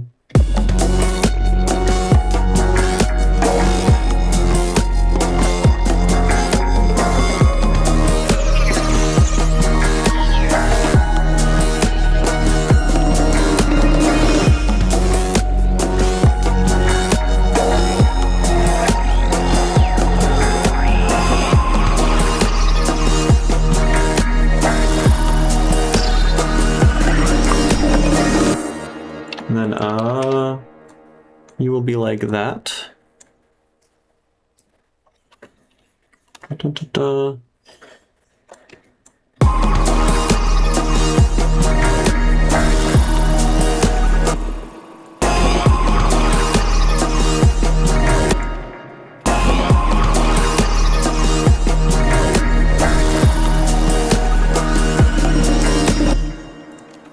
And then we'll duplicate that. Take this guy and I will reverse it.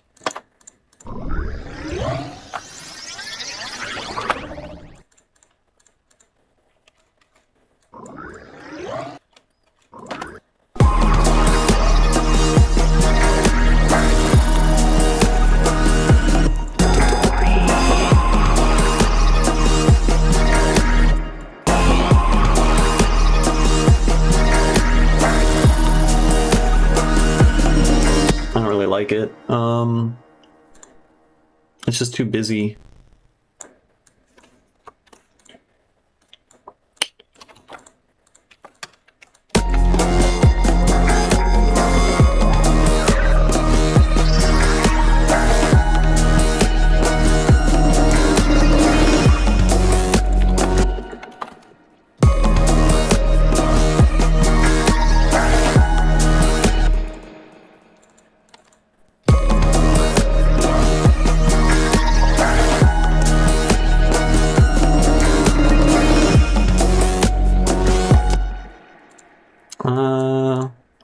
Let's make this.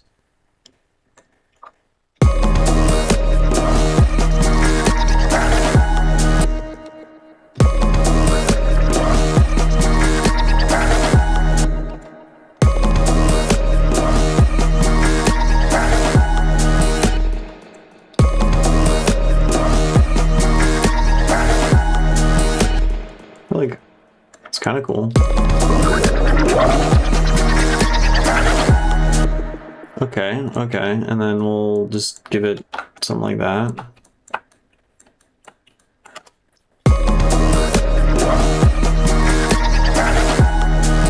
And then manual delay, probably. Why? What the fuck is going on? Da, da, da.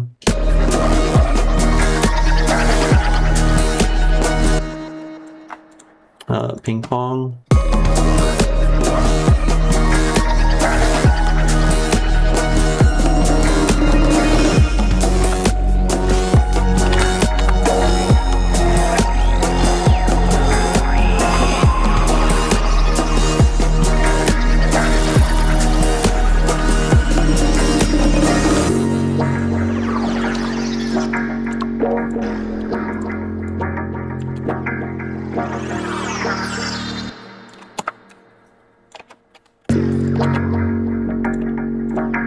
Oh,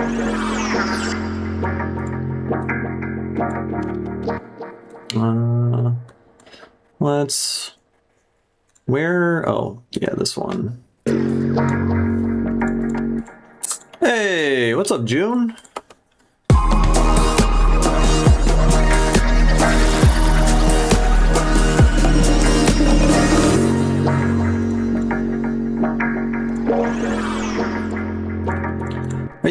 Are you the person who I mastered a couple of your songs last month? I think so. That was a fun project. That was fun.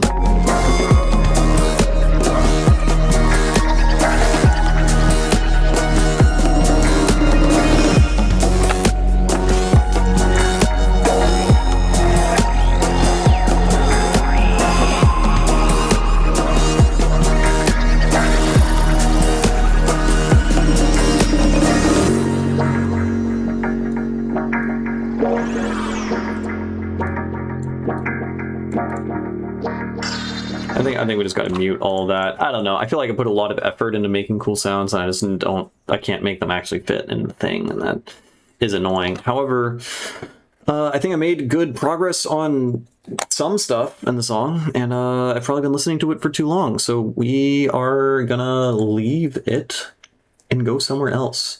I'm gonna go to this one, because I haven't listened to this song in like a month and a half, because I've been very busy, and so maybe with my super refreshed perspective of having not touched music in like a month, I'll fix all of its problems. Yeah. I'm gonna get some water real quick. I will be back shortly.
Okay, I am back. Ouija says, I've been missing my streams. I've been missing your presence. I'm trying to make dub music again. Well, if you have music that you'd like to share, I'm always open to doing feedback. You can drop a song in the feedback channel. Ignore the fact that I haven't been giving any feedback to anyone in my Discord for like a month. Pretend that part didn't happen. Though the feedback channel's been popping, so I'm happy that y'all have been participating. So that is cool. Okay. We have this song.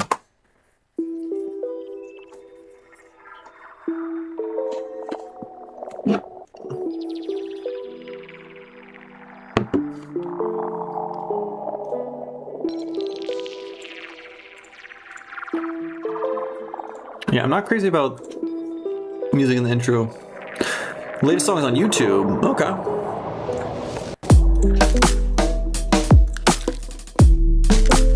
All right, hold up. We're pausing this. We're gonna peep the thing. Axe, but a backwards A. Oh. It's funk. Footwork. All right, I'm not listening for 10 minutes, but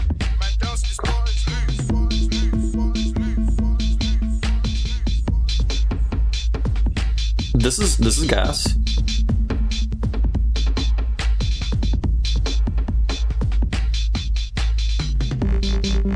Ooh.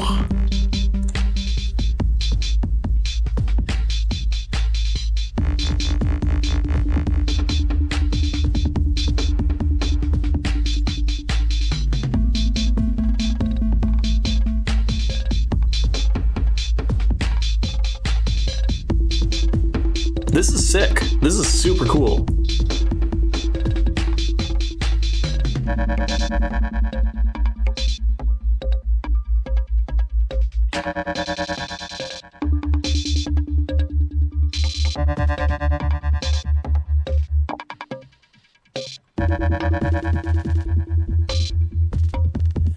I feel like it all totally works. And so this is like a very nitpicky, I'm like looking for things to critique because I said I would offer feedback. And this is completely subjective. The hat that's panned to the right is just like, it's more lo-fi sounding than everything else in a way that it stands out to me in a slight negative way. That's all. It's a complete subjective taste thing. I understand that you're like, it's supposed to sound like a bunch of samples and stuff like that. Yeah, I'll check out your track after.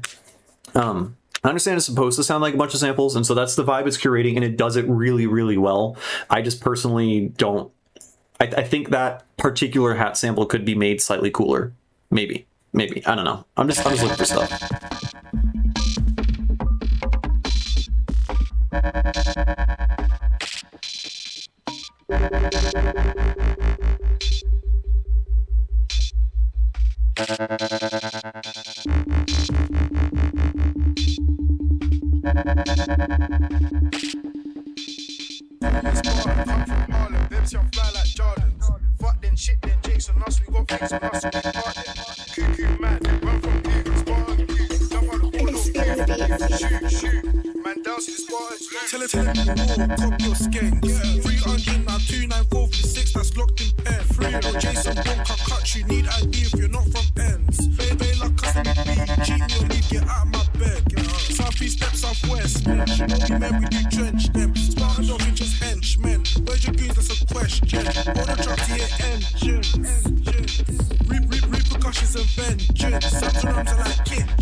That was fucking awesome. I was like, I was kind of uncertain and gonna complain possibly about the length of the breakdown, but the way that the drop just was happening, it wasn't like a build up and then a drop happened. It just started happening in such a cool way. It is very neat. The mix sounds good.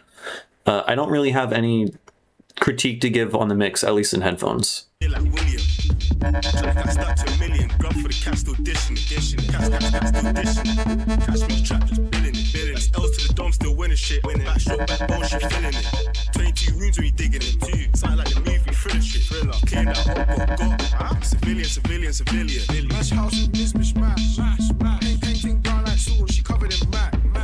What fucking genre is this? What would you, I mean, it's like footwork, I guess, but not at all. It's like funk, footwork, deconstructed club, IDM.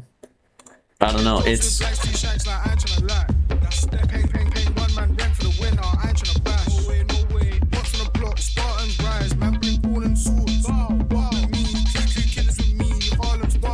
also super cool dynamics. Like the song song is super dynamic. Just the way the elements are like fading properly in the mix. I don't know. Things are pulsing and like breathing in a cool way. And it contrasts with the like the sampler just kind of playing with no dynamics at all. It creates a really, really cool contrast between, like, I don't know, you're like painting with dynamics in a cool way. It's neat.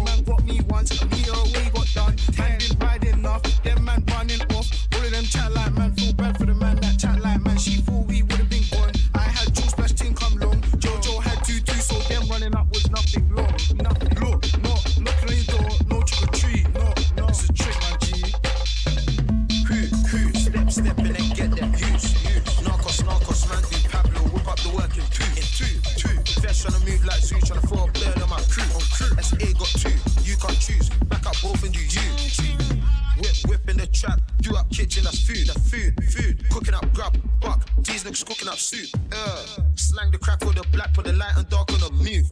Golden, brown and cute, gal love me and I love them too. Ops on me, man, they lost it too. I'm fucking cute, spartaned off when we violent use. I love Whitney and Bobby, catch ring and they love that too. And I brought back the shotty, the 4 5 2s. Welcome to Canada, HSBP, respect. Harlem Spartans, we vet. Sparta, riding around no meds. Down the length, still giving out neck. Potential babe, throwing up K. I think I'm in love with the way they rap. Bastards wearing them vests. Spartans, we be aiming them necks. Don't forget where you rep. Now Spartans out for your head. Wet. Do that back and think till it bends. G smart go no men. Shoot, till there's no more left. Jump out gang, like TSG found on the ends. Harlem, yes, Spartans, Kenner and Buff on deck. Skids, go to the left. Run out, pick out your back and neck. Take this ped, Spartans, bust the shots and get bread. Bust the shots and get bread. Come from Harlem, lips on fly like dogs. Yeah, this is fucking crazy. This is super cool. I would listen to the whole thing, but I wanna hit the other tracks and then get back to what I'm doing. Honestly, the only like critique I have, at least like I said what I said about the hat. I think if you like the hat, I think you could turn it down a little bit, or maybe EQ notch one of the like ultra high frequencies, because it is a little bit piercing at sometimes and like kind of in your face. But that's a very minute critique. I think the mix is pretty good, and it's super creative and sounds fucking sick. I don't know. I mean, I listened for 5 minutes and was fully entertained. I was like expecting to click off of it in 2 minutes or 3 minutes just because it was a 9-minute song. Yeah, super cool. That was cool. Yeah, inspiring for sure. All right, here is Nick. Made a hip hop beat for fun. Life is a Lime Instru 2.wave.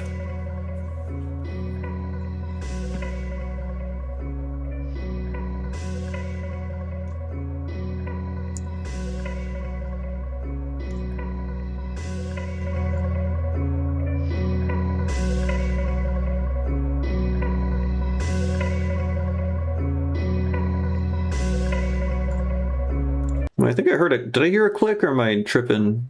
I don't see why there would be a click there.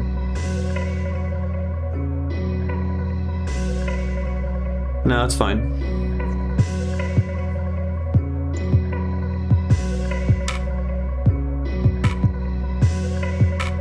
I think it's a little tiny bit resonant over here. Just like watch your mids, your low mids, just a little bit with the reverb. So maybe no, the other one. Wait, it's in the feedback channel, not this one. This one?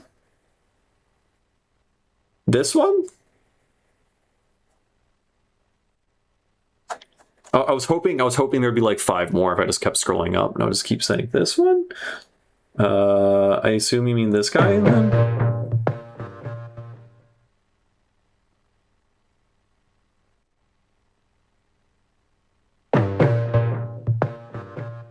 I mean, that's cool.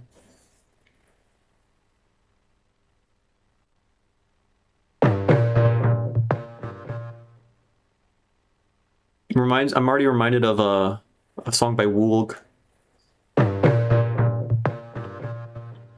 The one with a shit ton of silence. If you know the one, you know the one.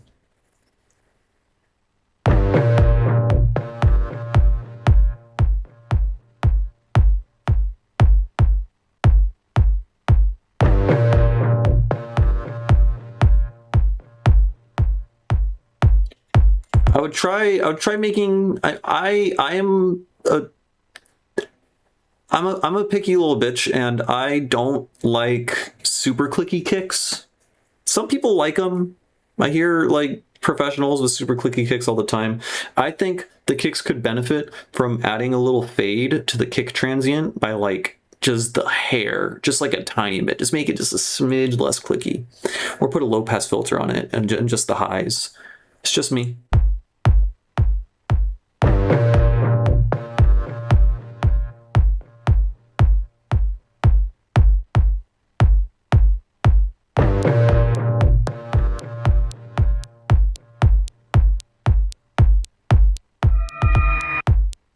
That guy right there is it's a bit piercing. It's right at the painful frequency spot. I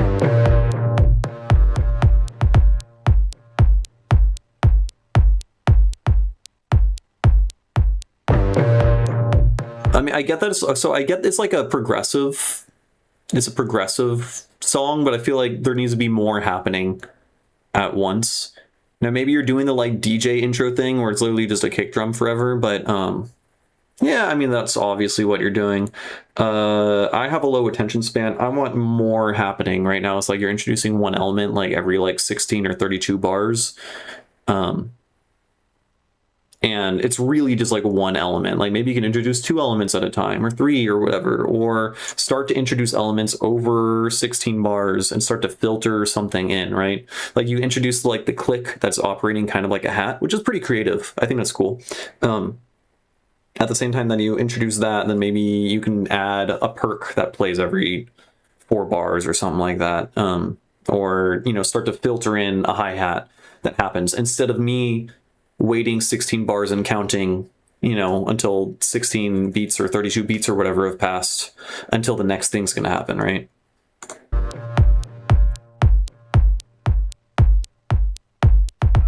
Also, the kick drum, because this is a 4 on the floor thing, you're going to want the kick to stay the same volume probably the whole time, in my opinion. Like sometimes it is quieter than the rest of the kicks, and it's not in a way that's satisfying, right? It's not making me think, ooh, dynamics, right? Like if this was a beat where, like for example, we'll just look at the drum pattern over here on my song. Like let's say this is your bar, right?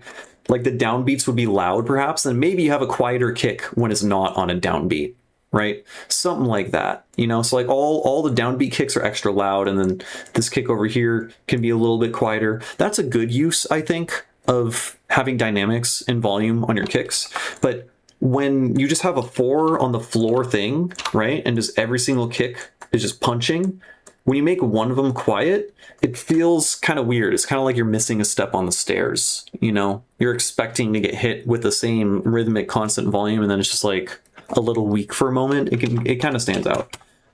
So I personally wouldn't, at least in this particular context, do the volume changes on kicks, just because all you have is the kicks right now, right?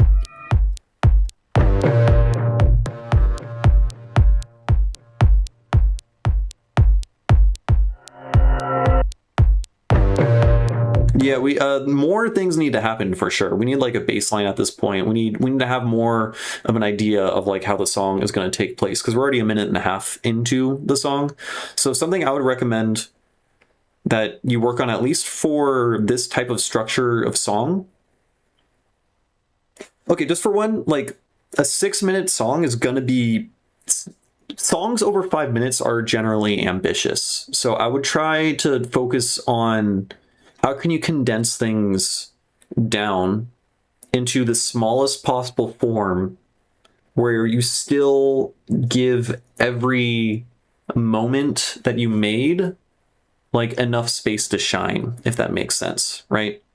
Like let's say you have like 40 seconds of music with like of a loop, and you really like that loop, and then another 40 seconds afterwards where that loop has some embellishment or change on it. See how it sounds when that loop is just 10 seconds long, right? Does it work, and does it still flow well when you're moving from moment to moment, as opposed to dwelling in one moment for a really long time and then dwelling in another one? Because you're going to lose the listener that way a lot of the time. Now, some genres are meant for dwelling and sitting with a sound, but I feel like you need more happening at this point, at least before we sit with a sound for a long time, right? I'm gonna skip ahead a little bit.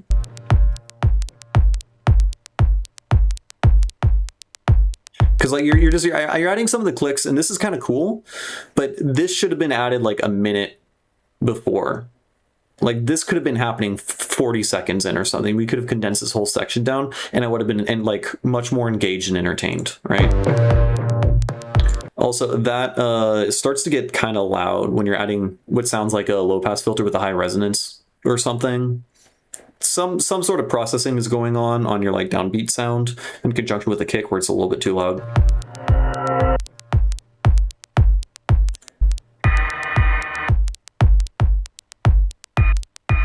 Okay, another thing that I think is super important is a bass line. It's kind of lacking sub the entire time. Yeah, the kick drum doing its thing. Eventually, after the kick drum plays for a while, you're going to want to try filling in space a little bit, especially, you know, in the subdomain. Like that's when usually, that's kind of how you know a song is happening, right? It's like, here's the intro of the song, here's a couple elements, here's a single kick drum where it pulses out sub bass every now and then. But then once the song really begins and the drop happens or whatever, like the chorus happens, there's always going to be sub bass. So addition of working on different layers, right? Even if you want it to be a really minimal sounding song with not that many layers, maybe you disagree with me and you want to dwell on it for a while and you want it to be super, super minimal and slowly add these different layers. Sub bass isn't like gonna grab everyone's attention, right?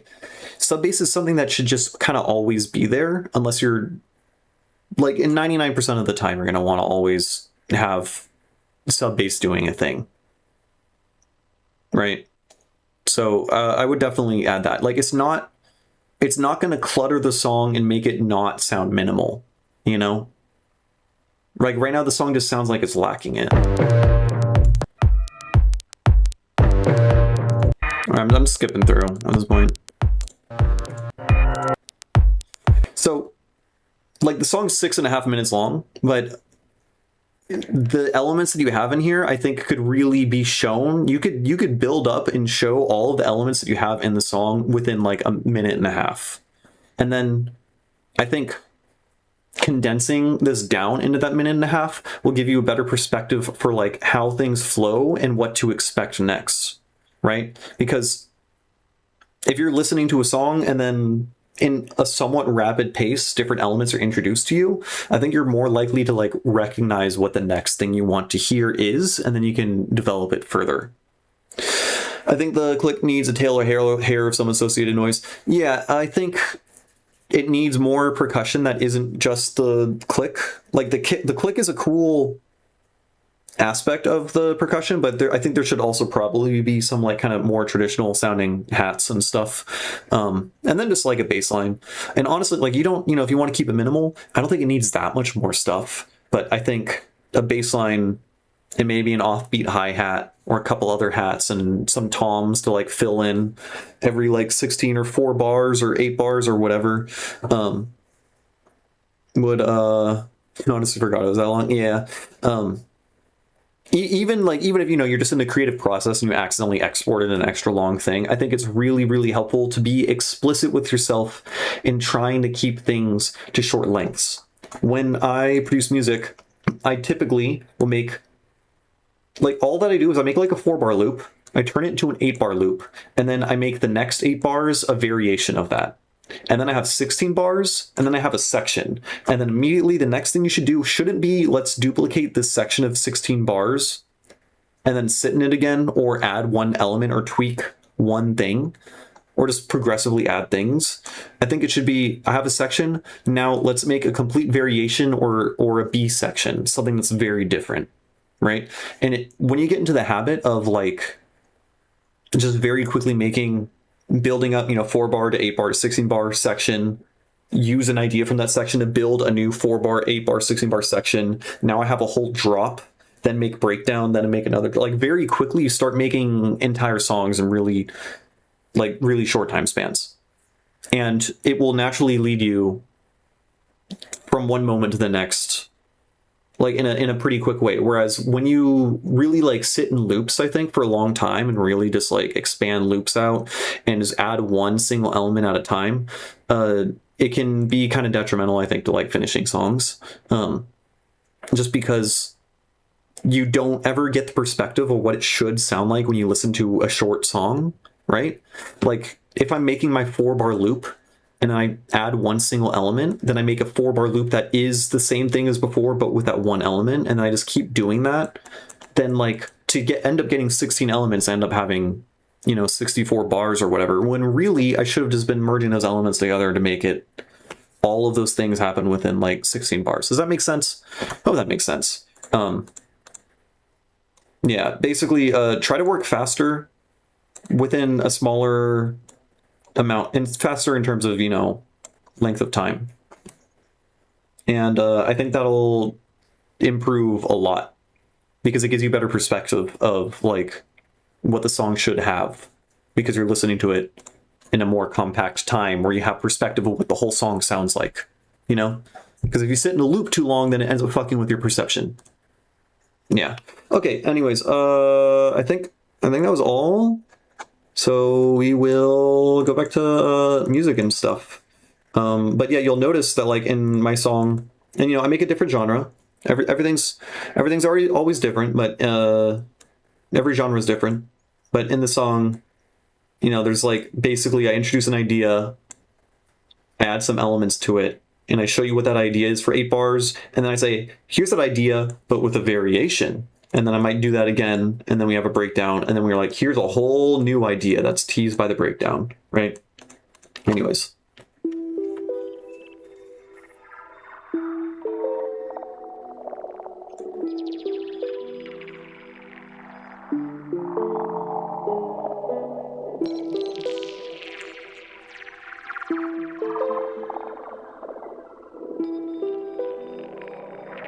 Yeah.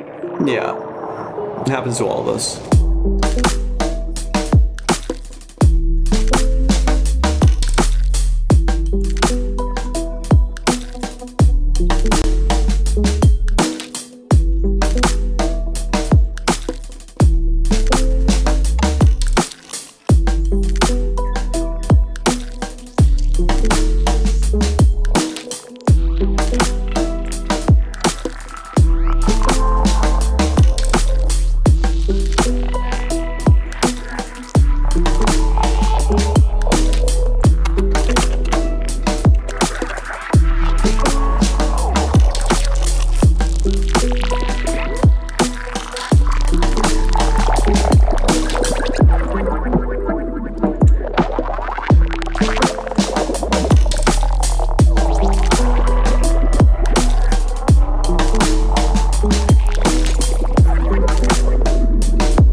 What?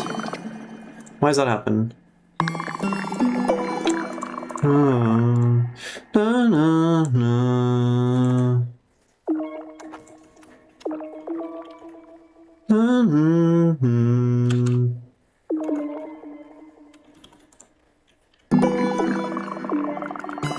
Am I crazy? What? Why am I bad? Yeah, okay.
really know how to approach this.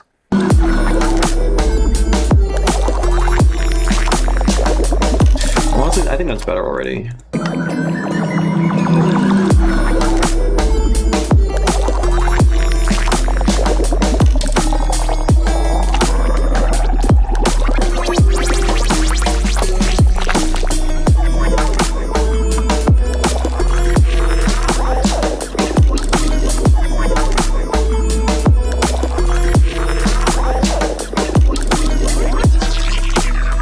And then this guy here.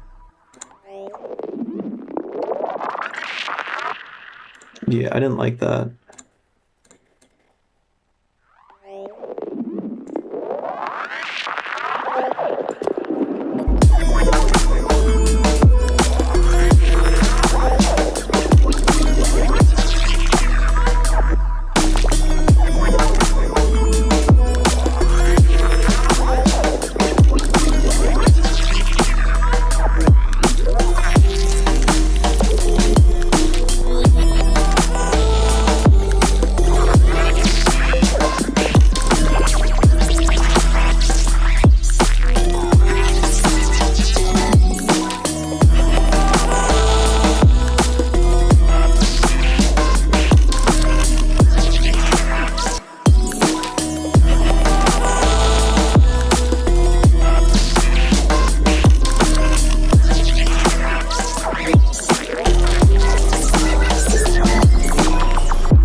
What do we do here?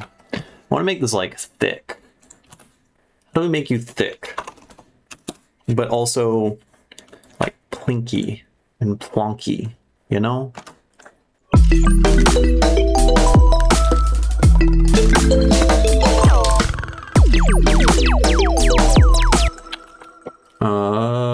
Pitch envelope. How do I fuck with the envelope? I want the envelope like immediate. I forgot how operator work. Envelope. Oh, I have to click on it. Right.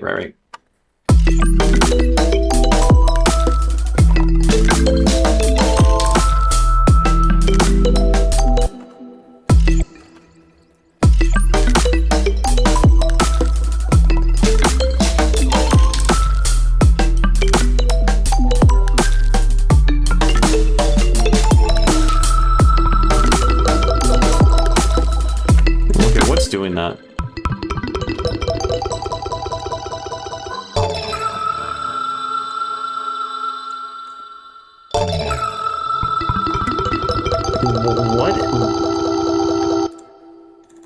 What the fuck?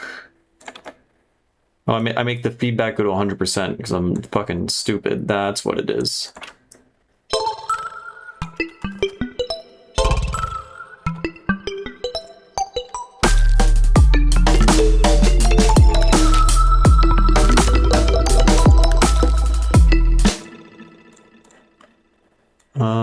maybe just...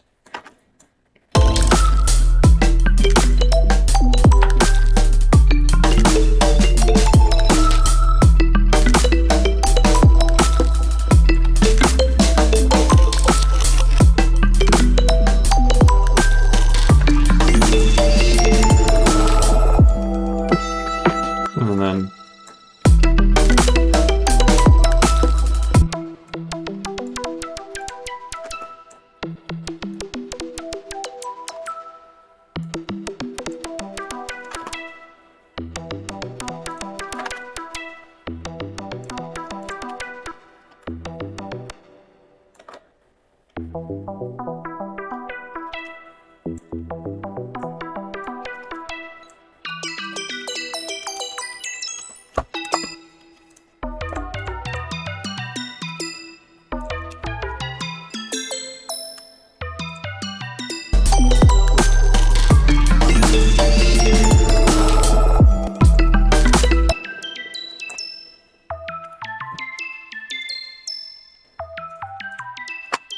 That's kind of cool. It's a little sparkly.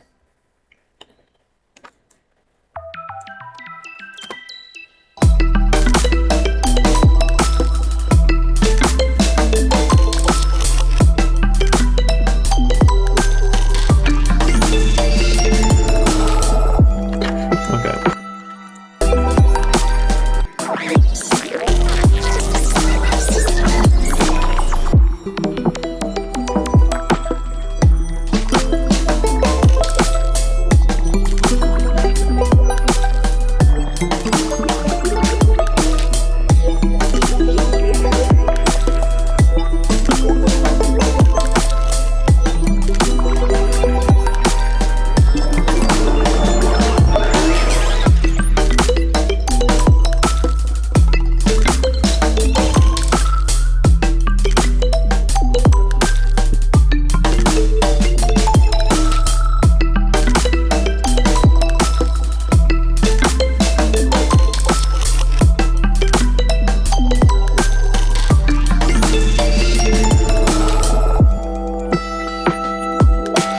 Okay, I don't...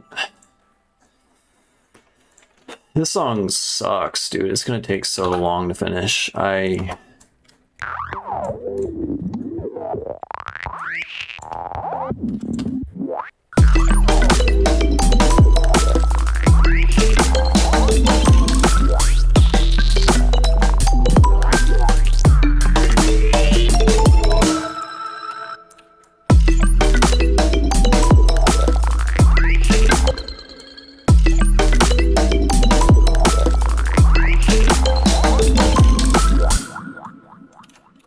just like...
Let's warp this, make you...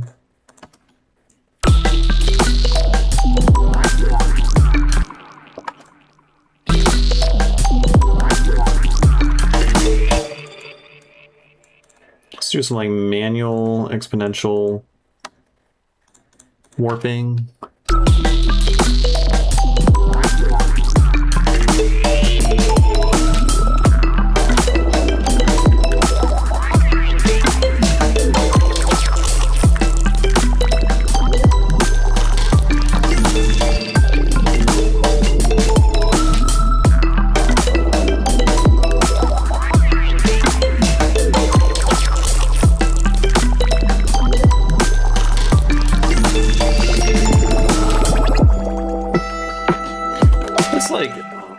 kind of cool.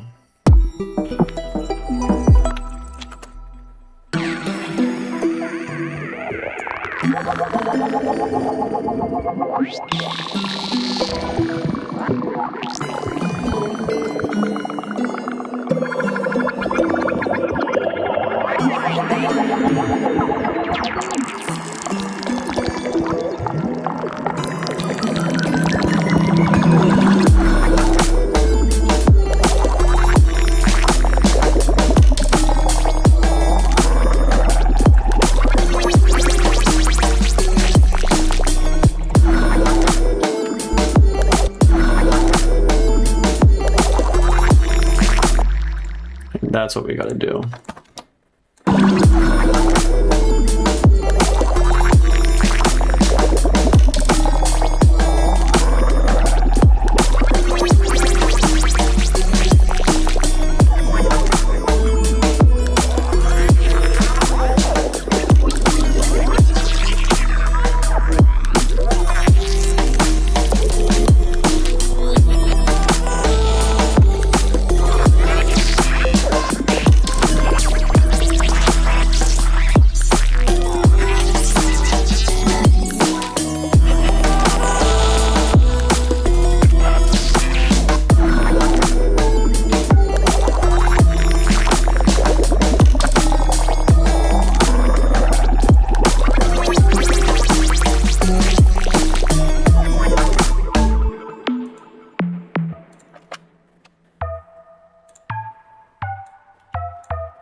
You hear about Ableton extensions? Yes, I did just hear about it. I'm super excited about it. I don't know. I mean, I have no idea what it entails and what you can do, but it sounds like you could do anything, which I have been waiting for because there's a couple things I really want to do. I want to vimify Ableton, which is to say I want to create keyboard hotkeys such that I can do everything with just the keyboard and not touching a mouse. Imagine a world where, like, for one, I can do some of it. Like, I can hit Control F and then just type in auto filter, and then I can hit double enter, and then an auto filter appears, right? But now I can't really navigate to it in any real way. But imagine if I could press a button. Yeah, you got me. I want to be able to fuck with it immediately because it is such a pain in the ass for me to get autofilter and then, set this to the rate that I want, go through here, open up this drop-down menu, find the drop-down that I want, increase the resonance, blah, blah, blah, blah. Whereas, like, a lot of this stuff is something I do constantly that I think I could just, like, muscle memory it with, keyboard hotkeys. And you're super, super limited. So one, that's something I want to do. Two, I want better microtonal support. Microtonal support's already really, really good, but the ability to like, imagine if you could color notes, if you could color your piano roll, if you could like add labels or something. I have dreams of, I don't think you were in the beginning of the live stream. Let's find. So I was showing this off in the very beginning. I've been working on this temperament explorer thing, which is a tool for learning about microtonal theory. I'm going to make a YouTube video on it in the future. So the idea is you basically, it's a whole thing, but essentially, if you know music theory, you probably know that if you stack a fifth on top of itself over and over again, you get a diatonic scale, right? And so if you stack a 700 cent fifth, that's just 12 tone equal temperament, right? And then, you know, you can like change the temperament, right? So yeah, you're using an extra sharp fifth, and then now you're approximating different intervals. This is your 3/2, this is your 6/5 minor third, this is your 5/4 major third. So you can like, if you tune it such that your 5/4 is perfectly in tune, then you're in mean tone temperament, right? Which is like close to 31 tone equal temperament. So it's just a bunch of temperament theory stuff. But something cool that's built into this is it has a chord finder, and it tells you, it's an algorithm that will find the nearest harmonic series segment that your chord is approximating. So your major chord is a 4 against 5 against 6. Right? This is also somewhat close to a 22 against 28 against 33, right?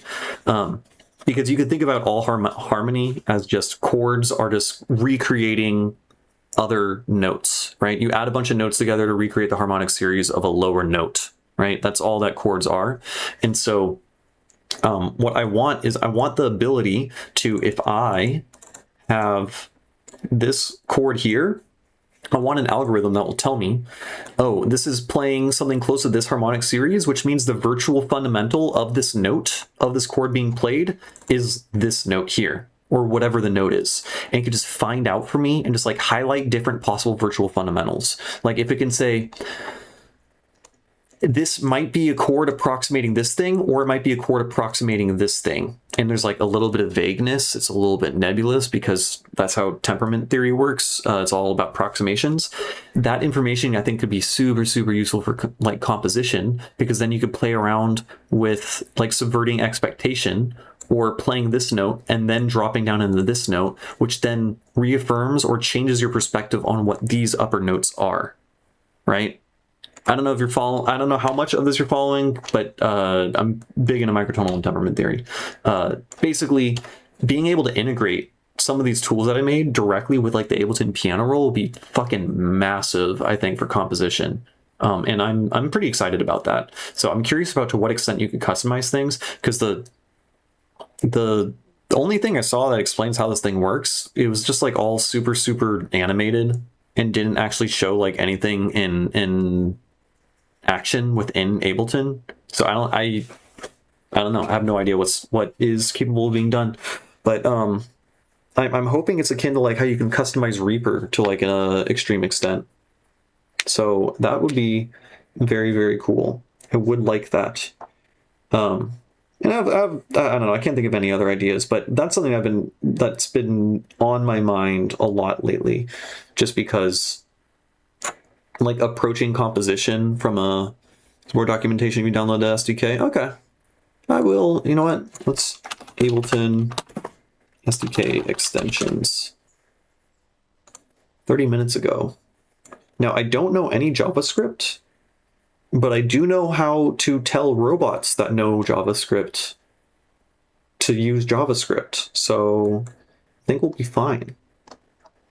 Yeah, let's actually see what this does.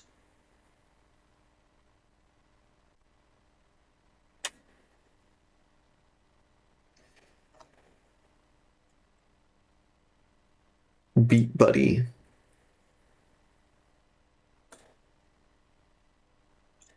It would be cool if you explain what the shit did. That's cool. That is super cool, actually. Okay, yeah, this is huge. So, I mean, you definitely can manipulate the MIDI data.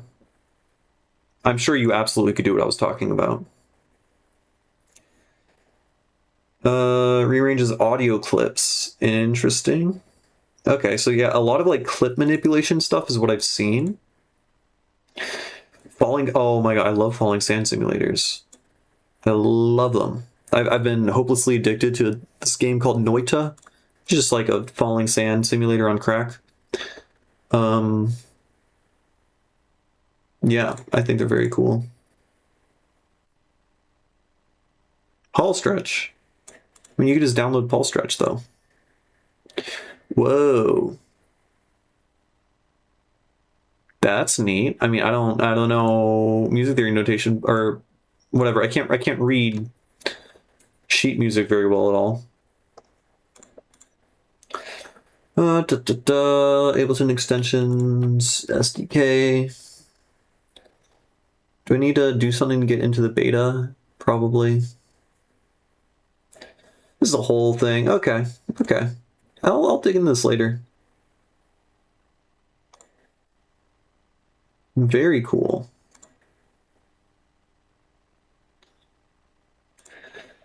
Yeah, JavaScript-based tools that interact with the set itself. Okay. Yeah, so cool stuff for MIDI in particular. I feel like most of the examples are going to be, you know, when person malicious extension is going to pop up. I mean, I don't know how, like, what the incentive would be to do that. Like, what's the incentive of stealing hundreds of musicians' giant fucking project files to dig through? I guess for, like, training data for AI or something. Yeah, that would make sense. Oh, no.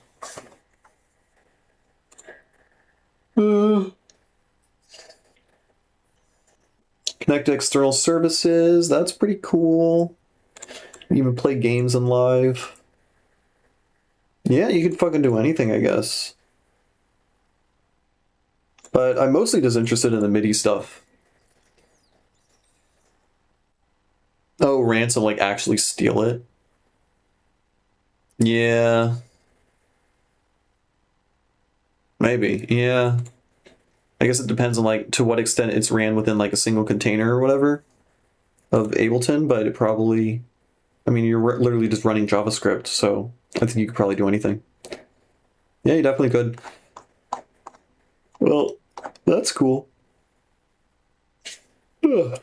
Yeah, I gotta dig into this. Bird game, oh boy.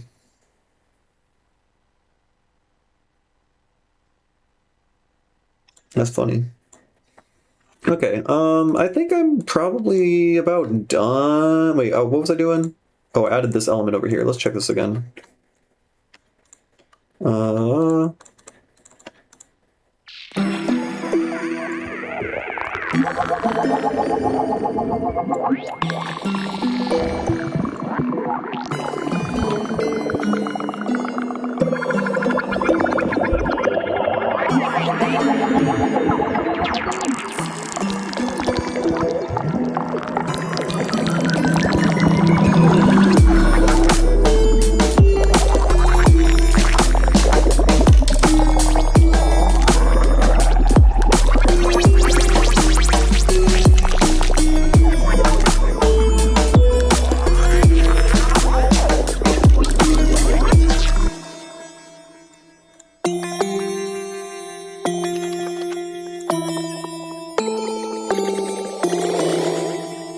Hey, I am also on the West Coast. Good night. Yeah, I'm gonna hang up the stream in a second here.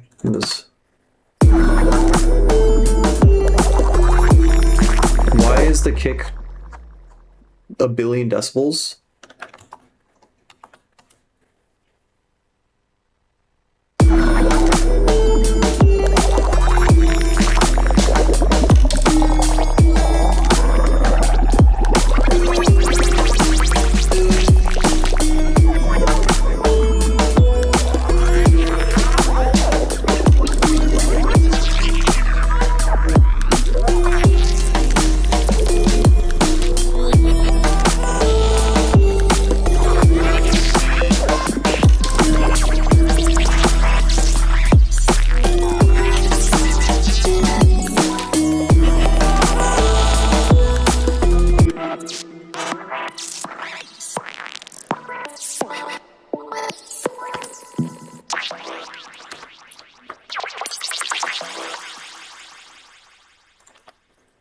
You're a wee bit loud there. This song's gonna be the death of me.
What was this guy?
Okay, that's kind of cool.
I can't. I'm tired. Okay. I am ending the live stream. It is ending now. I am gonna go to bed. I'm tired. I don't know if I'm gonna stream tomorrow. Maybe. We will see. But I need to keep up the grind. So I'm gonna try to stream more. We shall see. But all right, yeah, I'm heading out. Thanks for hanging out, everyone. Hope you enjoyed it, and I'll